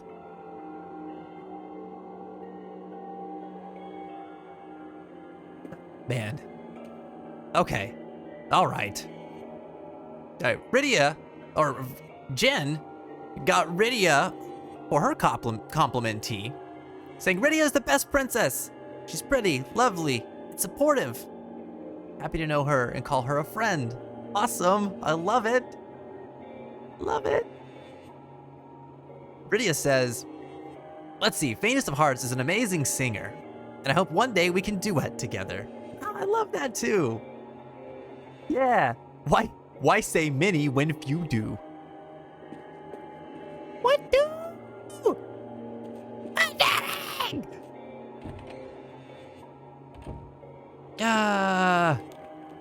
Man. Okay, all right. Okay, we can do this. Wait a minute. What is this?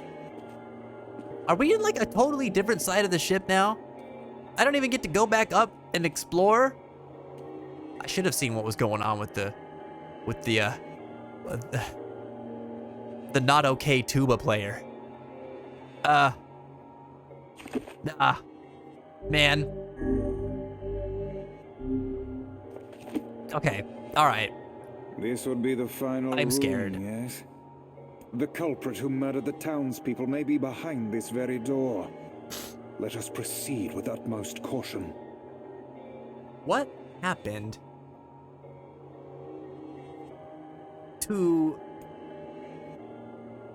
the unsettling little girl? Is she gonna be in here?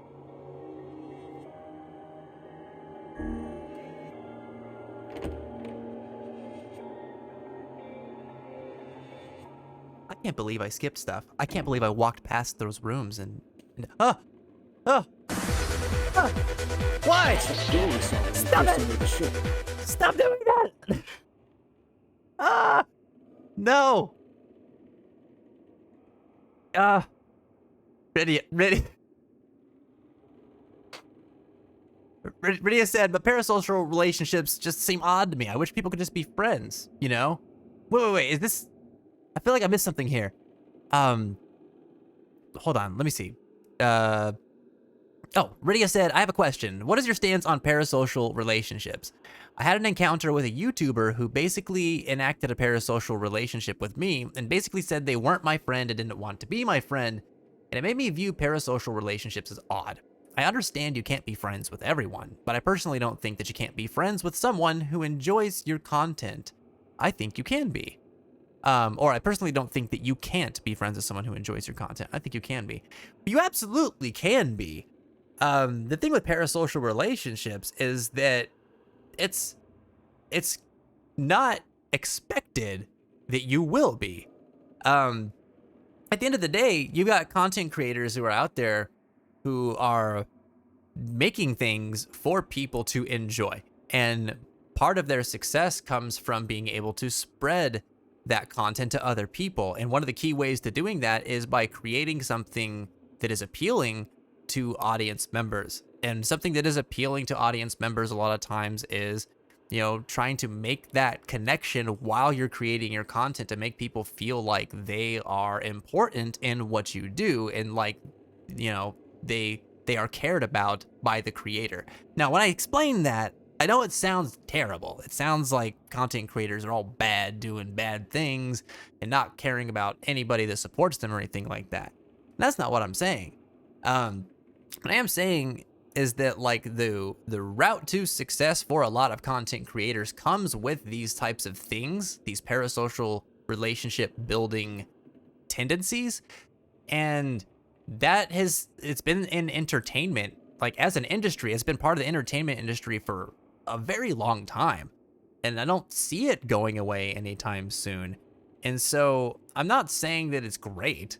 I think it sucks. And I think in an age where people are spending a lot of time online supporting their favorite people who make their favorite types of content online, it feels like a slap in the face because they're like, well, I'm investing so much time and energy of my own self into what you're doing, and you don't even want to give me the time of day. That's not fair. But we have to understand that, like, you know, you are consuming content that someone is making with the intention of you liking it, and then is putting their personality out there in a way that is trying to do the same. It will come off as disingenuous sometimes, and sometimes it will come off as confusing to people who are like, but they're so nice here, why aren't they nice over here? They make me feel so accepted and welcome here, why don't they do it outside of their content? And Brydia, to your point, I think that people can be friends with their communities. I think there's plenty of people who are really invested in that. For instance, I mean, I know what we do here is we try to build community and build connections and really do end up caring about one another. I spend time with plenty of you all outside of the stream. I think that a lot of that has to do with the reason why we even come together here on this channel, which is to support one another. I mean, at the end of the day, and at the beginning of the day, that's what the whole thing is about. But I don't think that, like, I think that what we have here is something kind of anomalous. It's not a normal thing in that, you know, our content isn't all focused on entertainment. It just kind of comes with entertainment as an add-on to it, right? Like, we get nights like tonight that are super fun. But most of what we're doing is trying to connect with each other. Most other people's content isn't like that. And so, you know, it kind of, I don't know. I don't want to say anything too negative about it, but when it comes to parasocial relationships, what I do want to say about it is that it, unfortunately, is part of it, that you're going to feel like this is a person that seems really cool. I want to be friends with them. And they're going to sometimes a lot of times, say, I'm not interested in being close friends with you. And that's okay. It's okay. I know I'm getting on like a monologue with this here, but I just want to let you know that it sucks, and it's gonna feel like you're being rejected and stuff, and that sucks. But it's okay, because that's what they're going. That it's not okay because the feeling that comes with that treatment is okay. It's okay because it's something that we should sort of expect is one of the hazards of navigating the content creators space. We're all spending time watching these people do things that they love and care about and getting invested in what they love and care about, but they're not doing the same for us. And I think that they couldn't possibly do the same for us on the level that we might be wanting. Because if you're feeling that way, there's probably hundreds or thousands of other people who are feeling that way too. And now all of a sudden that person's obligated to be close friends with all of them. I think that that's an unrealistic expectation. Not to say that what you're saying is wrong, because yeah, obviously you could be friends with a person who's a content creator, even though you met them through their content. And I think that's awesome, but the expectation shouldn't be that that is what will happen. It just is a possibility. So I agree with you there that it's definitely something that can happen. But it's probably less likely that it will happen compared to the likelihood that it won't. Does that make sense? But I do understand it comes with a lot of mixed up emotions that end up being kind of sucky to go through. So I think it's a challenging time to be a part of right now in that context. And parasocial relationships are things that are coming up a lot in mental health studies and in the mental health conversation, because it is having a really large impact on people's mental health, you know? For reasons like what you're talking about here, it's confusing. People feel like it's odd. People feel like it's hurtful, and, you know, they feel rejected. So it's understandable. Chill Place Gaming said, I don't know all of you wonderful beings in chat yet, but you all seem friendly, funny, and very welcoming. So I'm really looking forward to spending much more time here. Yes. Yes. I am very much looking forward to getting to have a chill place in gaming hanging out here with us more often too. You definitely bring the chill, my friend. Thanks for your compliment. You're so kind. All right. I'm jumping off my soapbox for a moment here. I just wanted to give you my thoughts on your situation, Rydia, and kind of let you know what I was thinking. I know that Faintest of Hearts is talking with you about it too, so that's great. But I wanted to make sure that I addressed what you were talking about. I'm losing my voice. The lights are still going. The hype never stops, man. Oh, okay. I don't think there's enough resources for people who create content on how to deal with that specifically or how to set expectations. I think that is something that will be addressed very soon.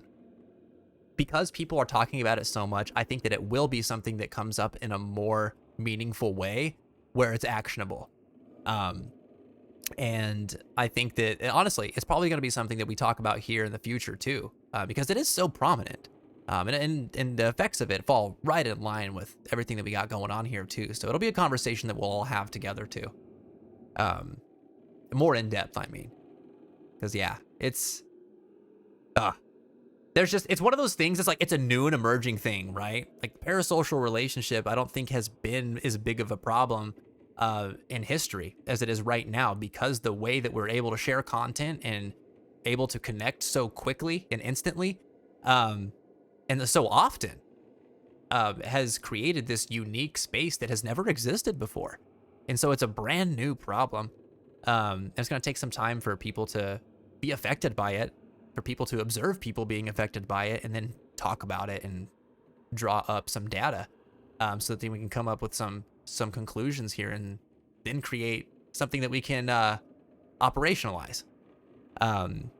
So it's kind of cool. When you think about it that way, it's kind of neat to be part of history, right? I guess we always are part of history, but it is a very interesting thing to think about. Yeah, learn on the job type of situation. Couldn't have put it more simply. It's absolutely what it is. Parasocial relationships are great examples of how technology evolves faster than human psychology and society. Oh, I thought you were going a different way with that. You're right. But I thought you were going to say parasocial relationships are a great example of how technology evolves human psychology and society, which I think is also true. Technology absolutely affects and changes and drives in a lot of ways right now, and probably for a lot of time, the way that we live, evolve, adapt, and perceive reality. All right, let's see what's going on with Murder Boots McGee girl here. She's got my favorite beans bag, and she should not have that bag. Give me the bag.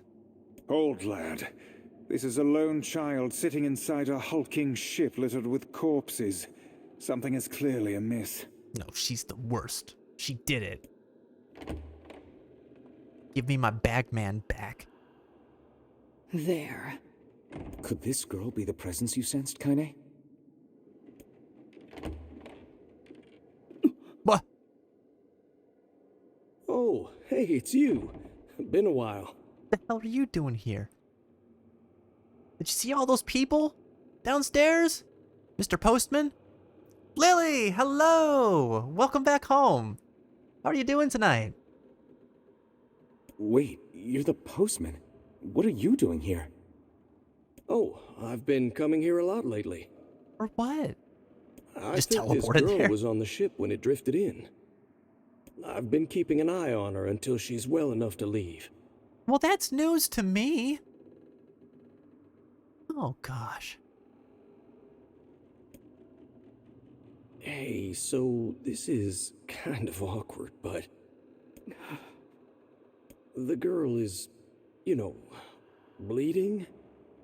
I brought a bunch of bandages with me, but, well, how exactly does one deal with a woman's time of the month?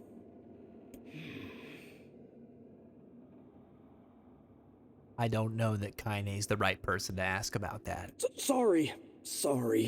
Clearly crossed a line there. Forget I said anything.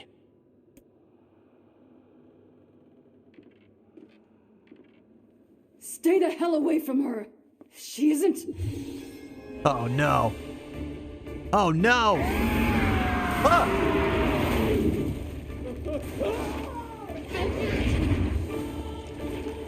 What? Oh my god.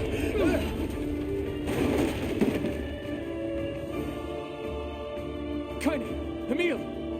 We'll figure something out. You just find a way to get the hell out of here. The two of them will be fine, but you and no. I must withdraw. Dude! What? The ship is collapsing. We must leave at once. Yeah, it escalated so quickly. But you're right, it was somewhat foreseen, right? Very much aware of that, thanks. Let's go. Oh, God, okay. But, Damn, they're in the way. we'll just take them out with magic. That's all. Our magic rocks. We're still rocking this super cool spear that Mashi forced upon us earlier.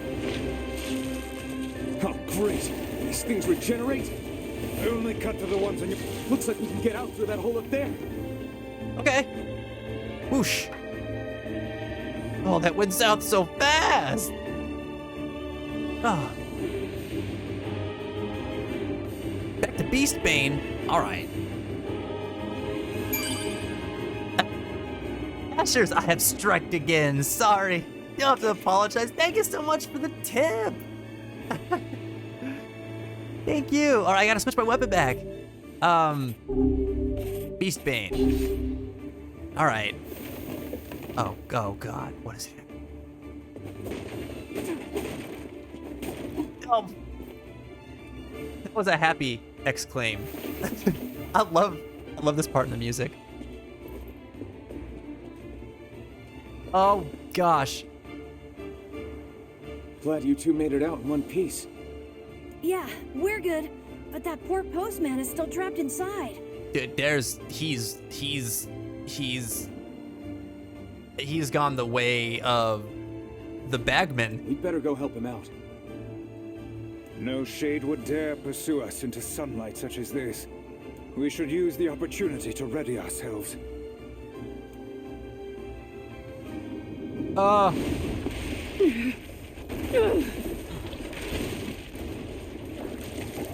Oh my. What? What on earth?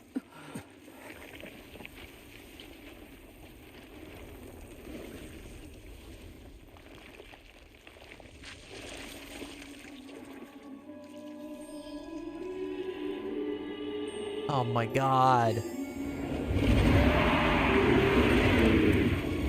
What is this kid's deal?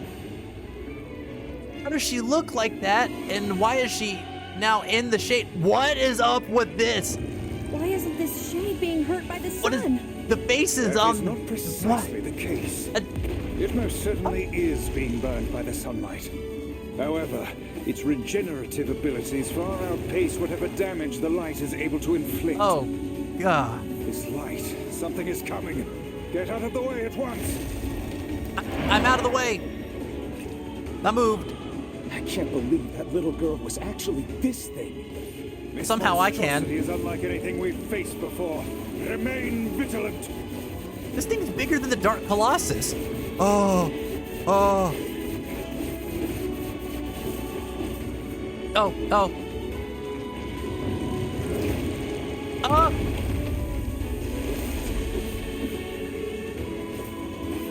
Aim for the tentacles with faces on them. Got it. Got it. Don't stop now.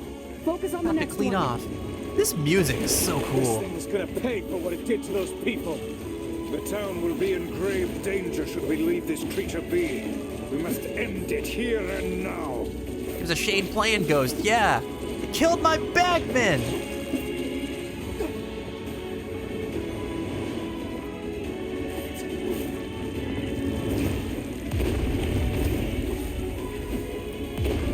nope, Beastbane was a great choice considering.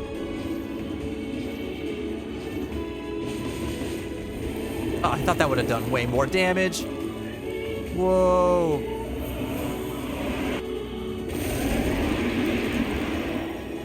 Come on.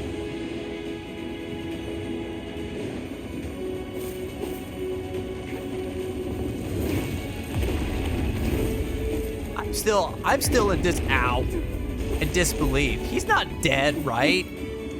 Like, I mean, he looks super dead, but there's like...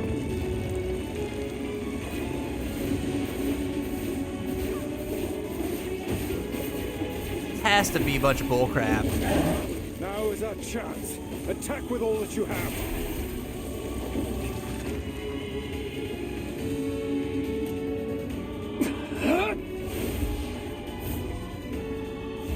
Give him the hand. Give him the hand of darkness. Oh my gosh.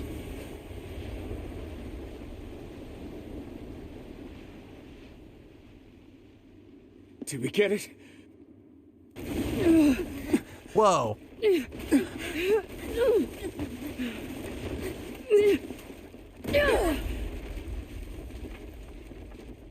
Whoa.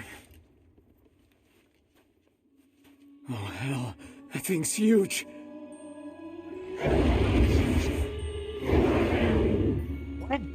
What are you saying? How is it saying? Is this thing talking to us?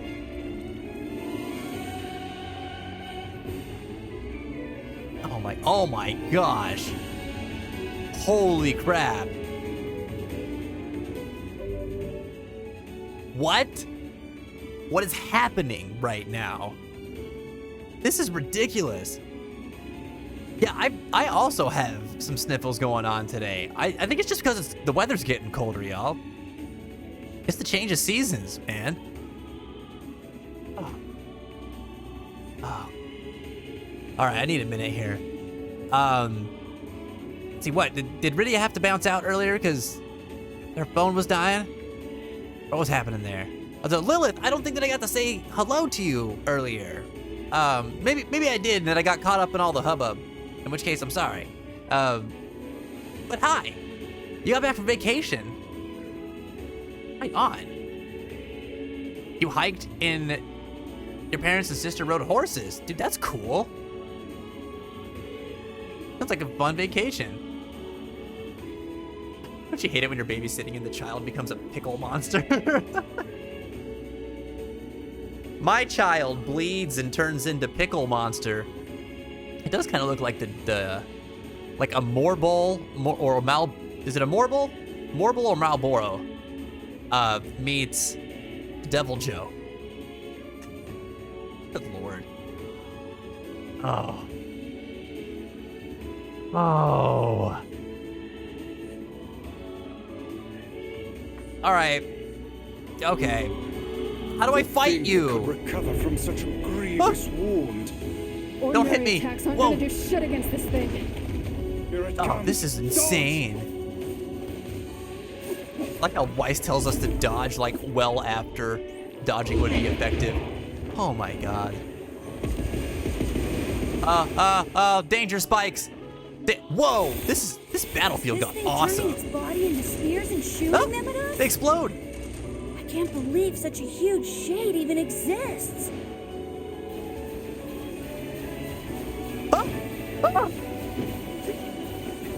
Stop it! Oh god. Oh my god. Oh, no. Oh, I see. I'm doing it all wrong. That thing ain't normal, so stay smart unless you want to get dead. This thing will destroy the town if we don't stop it. Like, I'm over here like, how is the town not reacting to this? Oh. Just heal? You can't do that. Only I can do that. What the crap? Oh my gosh. Slice it up and put it in burgers. We'll have pickle squid burgers. A Morbol Joe? Oh my gosh. You've been waiting months for me to fight this thing? The number of spears flying our way is increasing. Yeah, I can see. For context, I have been playing this game since it came out earlier this year, chat. If this continues. And because I wasn't streaming frequently before, it's been taking me all year to get this far. What? This guy's important to you, isn't he? Honey, what the hell are you talking about?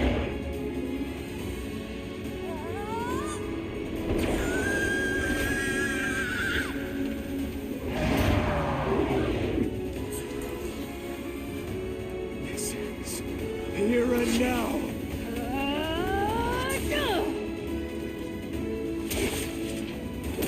Oh! Oh, hell yeah!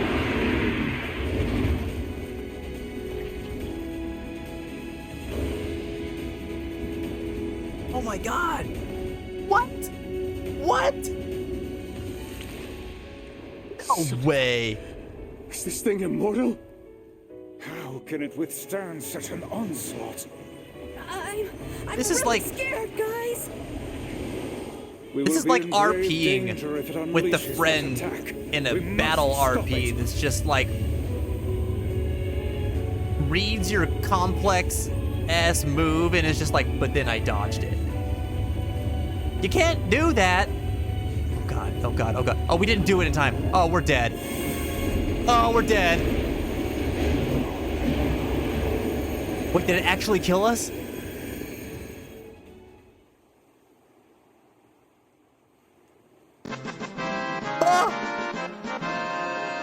What just happened?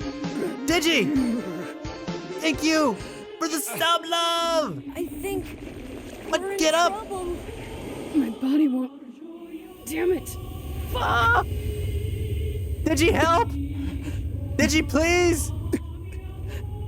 No! Stop! No! What? Chill, please! Thank you! I appreciate it! Oh! Enjoy your new emotes, my friend! Like, you've been nothing but a positive presence ever since you came in here. I appreciate the support so much. You're gonna get yourself killed. After the last two cards I need. Postman, what are you doing?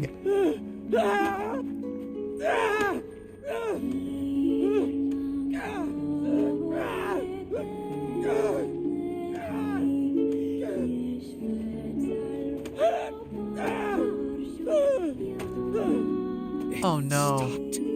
Focus on the source of its magic. Aim for the head. Oh no, wait. There's some... Oh no, this is gonna be bad. What if this Shade Girl was like his daughter or something? That's what it feels like. But how? Why does this whole thing suck? No, dude.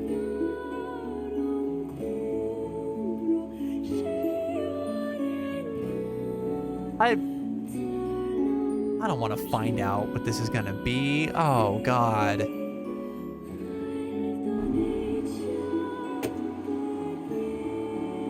He's still just hitting.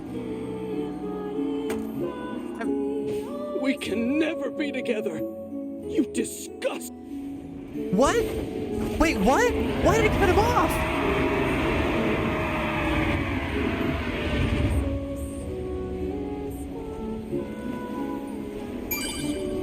What happened? Chill Place! Thank you so much for the tip, man!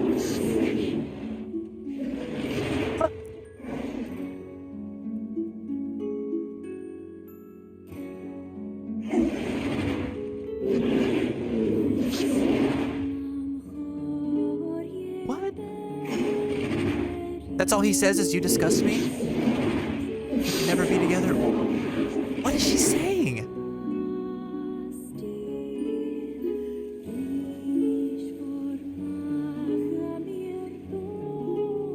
make me feel bad for the murder shade. Did you see that face?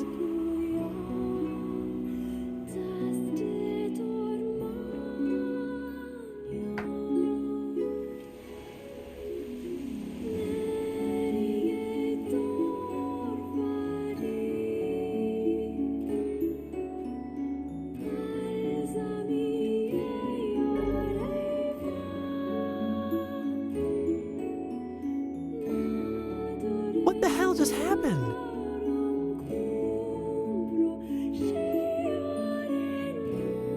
Trifara. Okay. Well, the resultant white chlorination syndrome infection makes ours an imperfect solution. We have reason to expect some positive results. Testing will begin on previously selected subjects. Record keeping on the procedure safety is top priority. 8/7/2032. 1 week later. What? Thanks. You really saved our bacon. How are you connected to this? Why couldn't you save my best friend?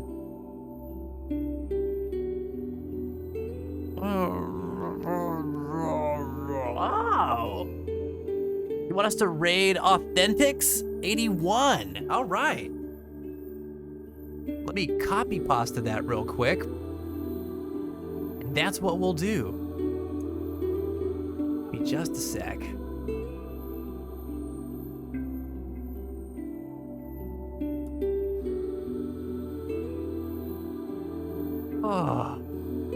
Oh, chat. I have so many feelings right now. Does anybody else have feelings right now? What are you feeling? Tell me what you're feeling. Oh my gosh, there's so much. There's so much from all of that. I am so upset. I hate that the thing I'm upset the most at, though, is that my freaking red bag man is gone. Why did he have to die? And in this business with the postman and this weird little shade girl that killed everybody, like, at least we think it looks like she killed everybody. Like, what is happening? Why was she holding the red bag afterwards? Like, before she transformed? Why did the postman make her transform? What is up with all these shades possessing people? Why a big giant shade in the ship? Why'd she look sadly at the sea? What?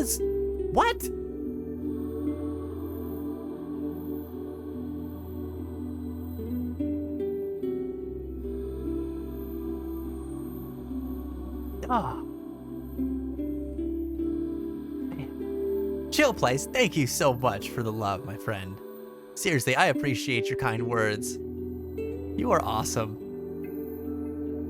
You took many screenshots of me during that. Fantastic. That was the moment that I needed. Captured. Lilith feels sad. Mashi says, poor girl, and then laughs about it. Chillplay says, this game seems designed to emotionally destroy the player. It definitely feels that way. Yeah. What's wild is that this was an entirely new thing. Both in that it was a new addition to the Nier game in this remake, but also this was an entirely new experience, like for us, where we just went in there. We had a very limited amount of time to like immerse ourselves in this new place, to care at all about what's happening there, to meet this new villain, and I feel so strongly about like how upset and mad and frustrated I am at that shade. And I'm so sad about the dead bagman. And somehow I have feelings for this postman because of how he was like desperately attacking this shade. Like there was so much emotion in that moment, like from that character. And I don't know why, and it's over now, and I'm just like, but it hit me in that moment. And then him saying that, like, she disgusts him, they can't be, like, he can't be with her, like, that's it, that's all he had to say, and it just created a lot of emotion. Like, I am sad about that. I feel weirdly devastated by that whole moment.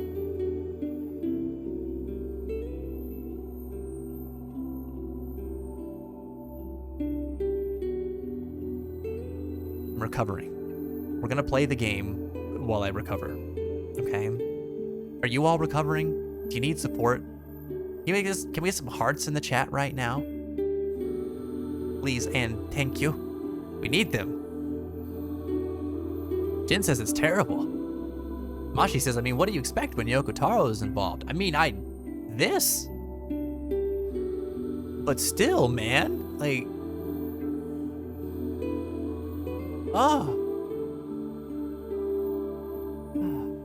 You've all done so much for me. Offering a little refuge is the least I can do. I don't have the words to express how sorry I am. We all knew townspeople were out there being eaten by a shade. What? Thank you so much for the cure. Oh, we need some extra HPs after that. This is the longest you caught Finn's stream? Really? Man, you have been a tremendous boost to morale and just the good vibes here, Ash. Thank you. Thank you for being here with us today.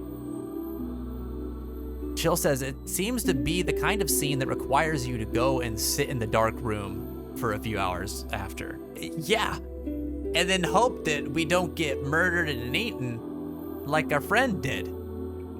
Maybe put a nightlight on. Oh, man.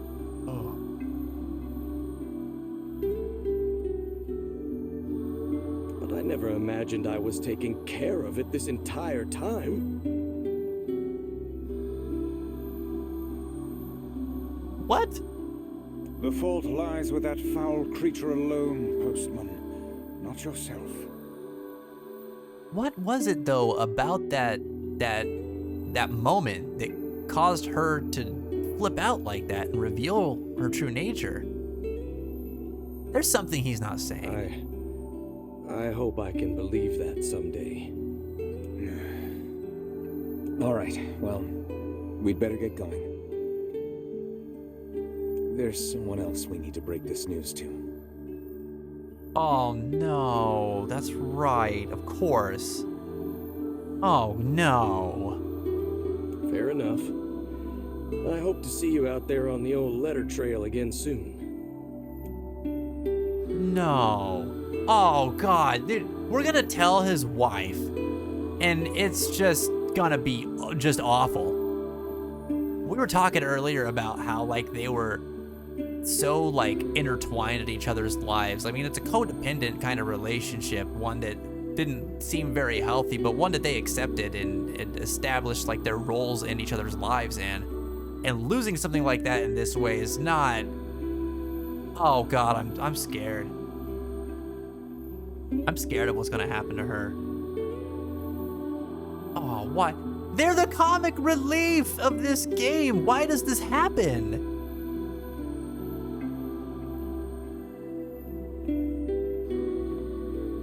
Hold me, Postman. Really, I can't thank you enough.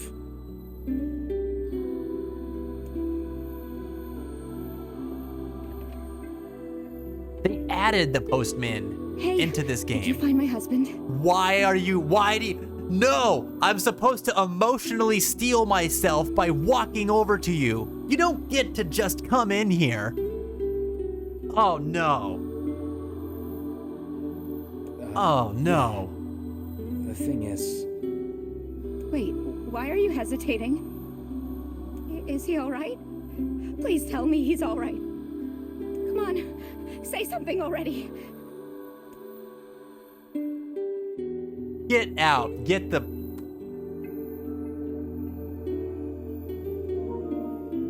How dare they do this? How dare they do this? I need a minute. Ugh.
Hey.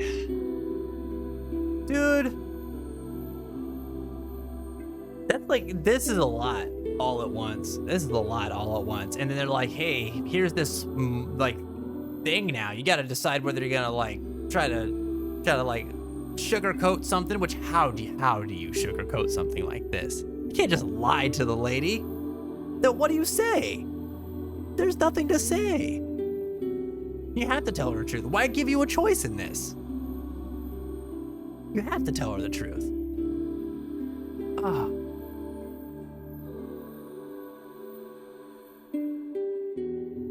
Ah. Yeah, I'm glad that we're all in agreement. I'm glad we're all in agreement, friends. Tell her the truth and cry together for like 5 weeks. Yeah, she's gonna need support. She's gonna need support. Yamashi with your rewards. Come on. What? No. Ugh. All right, we gotta tell her the truth.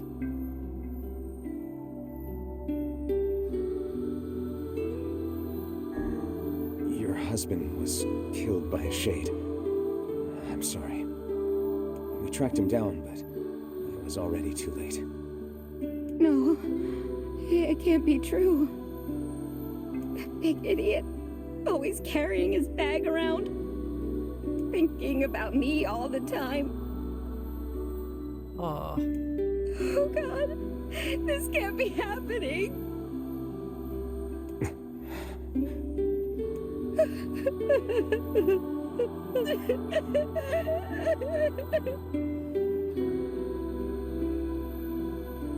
It saddens this old tone to think we'll never hear those two at each other's throats again. Why, man? If only I'd gotten to him sooner. Damn it. Do not let it burden you so, lad. You did the best you were able. Oh. Oh. Chat, I'm so sad.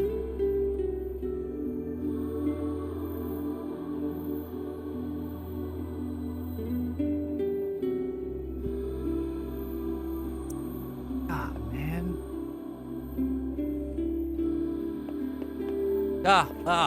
Stop. Yeah, I wanted to go into the ship. I was so excited to go into the ship. I didn't know that could happen. That's not right. I can save the game.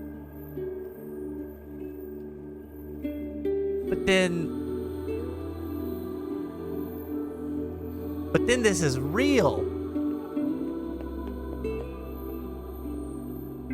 Oh, I don't like this.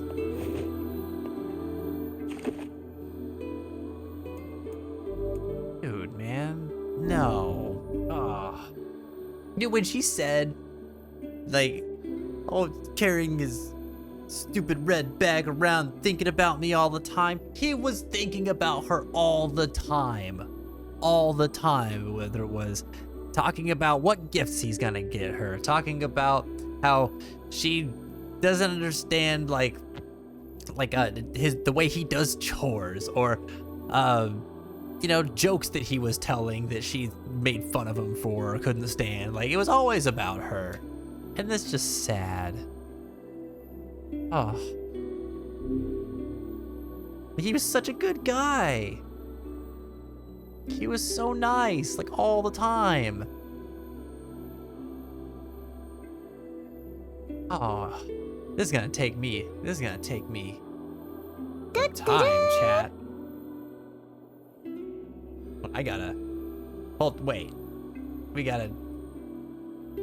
We just gotta come back. Purple. Oh.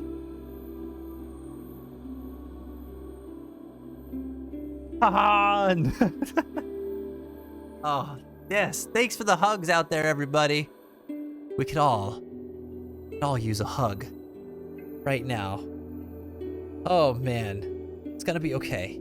It's gonna be okay, everybody. We're in this together. Oh my gosh. All right. 4 hours indeed. I can't believe it's been 4 hours. That is wild. Oh, thank you for the cure. Thank you so much. Guys, gals, please drink something. Stay hydrated. You gotta replenish the fluids that we lost in tears. Oh man. I was very upset whenever the things happened with the lighthouse lady. Whenever I had played the original version of this game, and I was like, that's it. That's the best, like, side quest is that, for the feels that it provides. Nope. This one. Tears have salted him. How dare you? You gave me a mild startle. Oh boy. You guys endured. You guys got through it. Hang in there, everybody. Where's my mouse cursor? There it is. Oh, all right. Well, on that quite melancholic note, we have to stop. We have to take a break from the game. Gotta process it. What the heck? I didn't think that was gonna be here. I was like, I've played this Route A before on the PS3 version of this game. I know what's coming next. It wasn't that. It was not that. You can't ban all the words, okay? What the heck? On that emotional note, I need to be gone, says Chill. It's after 1 a.m. here in the UK, so I have to sleep. I've had an absolute blast being here, and you're all very awesome, says Chill. Ta-ta for now, and take care. Chill, thank you so much for bringing your absolutely awesome and wonderful presence here into the chat today. Thank you for the sub, for the tip, for all the kindness and wonderful vibes and just support that you've brought to everybody today. I am super thrilled to have got to meet you today, and I really look forward to getting to connect with you further. It's awesome. For the record, you and anybody else out there who's new today, we are live every Tuesday, Thursday, and Saturday at 5 p.m. Eastern Time. So feel free to come back on by. And, if you want to make sure that you're up to date with, we're like changing the schedule or anything like that, we've got social media. We got the links there for you in the chat. Facebook, Twitter, and Instagram, all at Child LLG. And, of course, we have Discord. So if you want to come hang out with us, share some music, talk about games, talk about anime, or receive peer support, and talk about life's challenges. You can do all of those things in our Discord server. We'd be more than happy to have you there. Ah, man, what a day. What an absolute emotional roller coaster of a day for like all the reasons. All of them. Good reasons. The excitement, the hype, the emotional feels, the full hearts and just the welling up of emotions from the good things that we've shared here together to the scariness and the unsettling nature of certain things in the game and the sadness. The sadness of losing the bag man. Man, there was so much that happened today. This is one of those streams that's hard to quantify into like a nice, neat little package. Thankfully, we're gonna save this as a VOD, and it'll be up for everyone to check out, whatever, self-included, because I'm gonna have to revisit this. I'm gonna keep unpacking all of this. But I wanna say thank you to so many of you wonderful people out there who have come by today to support us and what we do, hang out and play the games with us, share the story of Yoko Taro's just absolutely tragic tale, but also to share your stories with us and allowing us to be part of your story. Thank you so much for doing that and providing an opportunity for other people to be heard. I can't thank you guys enough for that. So many of us get to talk about the way that we feel, the way that we see the world, and who we are. And we get to do that in a way that other people get to see. And it encourages them to let other people be seen. And I just want to say thank you from the bottom of my heart. I appreciate all that you do, not just for me, but for everybody here. So keep it up. Go out there in the world, do amazing things. Speaking of going out there and spreading the love, sharing that support and awesomeness, we're going to be doing this in the form of a raid. So if you got a minute, hang out with us. We're going to be jumping on over to a, what was their name again? Was it Asher's recommended somebody? Authentics 81. Are they still live right now? Because that's who we're going to be raiding. Yeah. Authentics 81. Let's check it out. Let's see. We're going to hop on over there. Ba-bam. And they're live. They're playing Dead by Daylight, buddy. That's pretty cool. All right.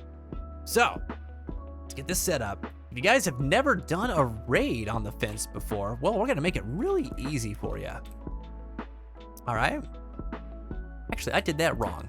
Excuse me. There we go.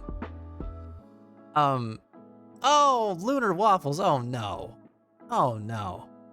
I'm sorry to hear that, buddy. Well, hey, dude, definitely check out the VOD, and we'll be back on Saturday. 5 p.m. Eastern, so you'll get another chance to come hang out with us, buddy. I'm sorry we missed you today, though. I hope that you've had a good Thursday so far, though, and that you've been keeping your head up and your heart strong out there. And I'm glad that we got to see you at least just a little bit before the end today.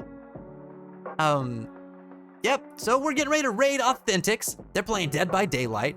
If you've never done a raid here before, well, check it out. We've got a cool thing here for you. Go ahead and copy pasta this message. Not the whole thing, the back half of the thing. I know sometimes that happens, and you know what? Whatever. If you do the whole thing, then it's just part of it. But raid call's there to make it easy. You also don't have to use that raid call. You can get creative and say whatever you like. Just make sure that you're being supportive, being kind.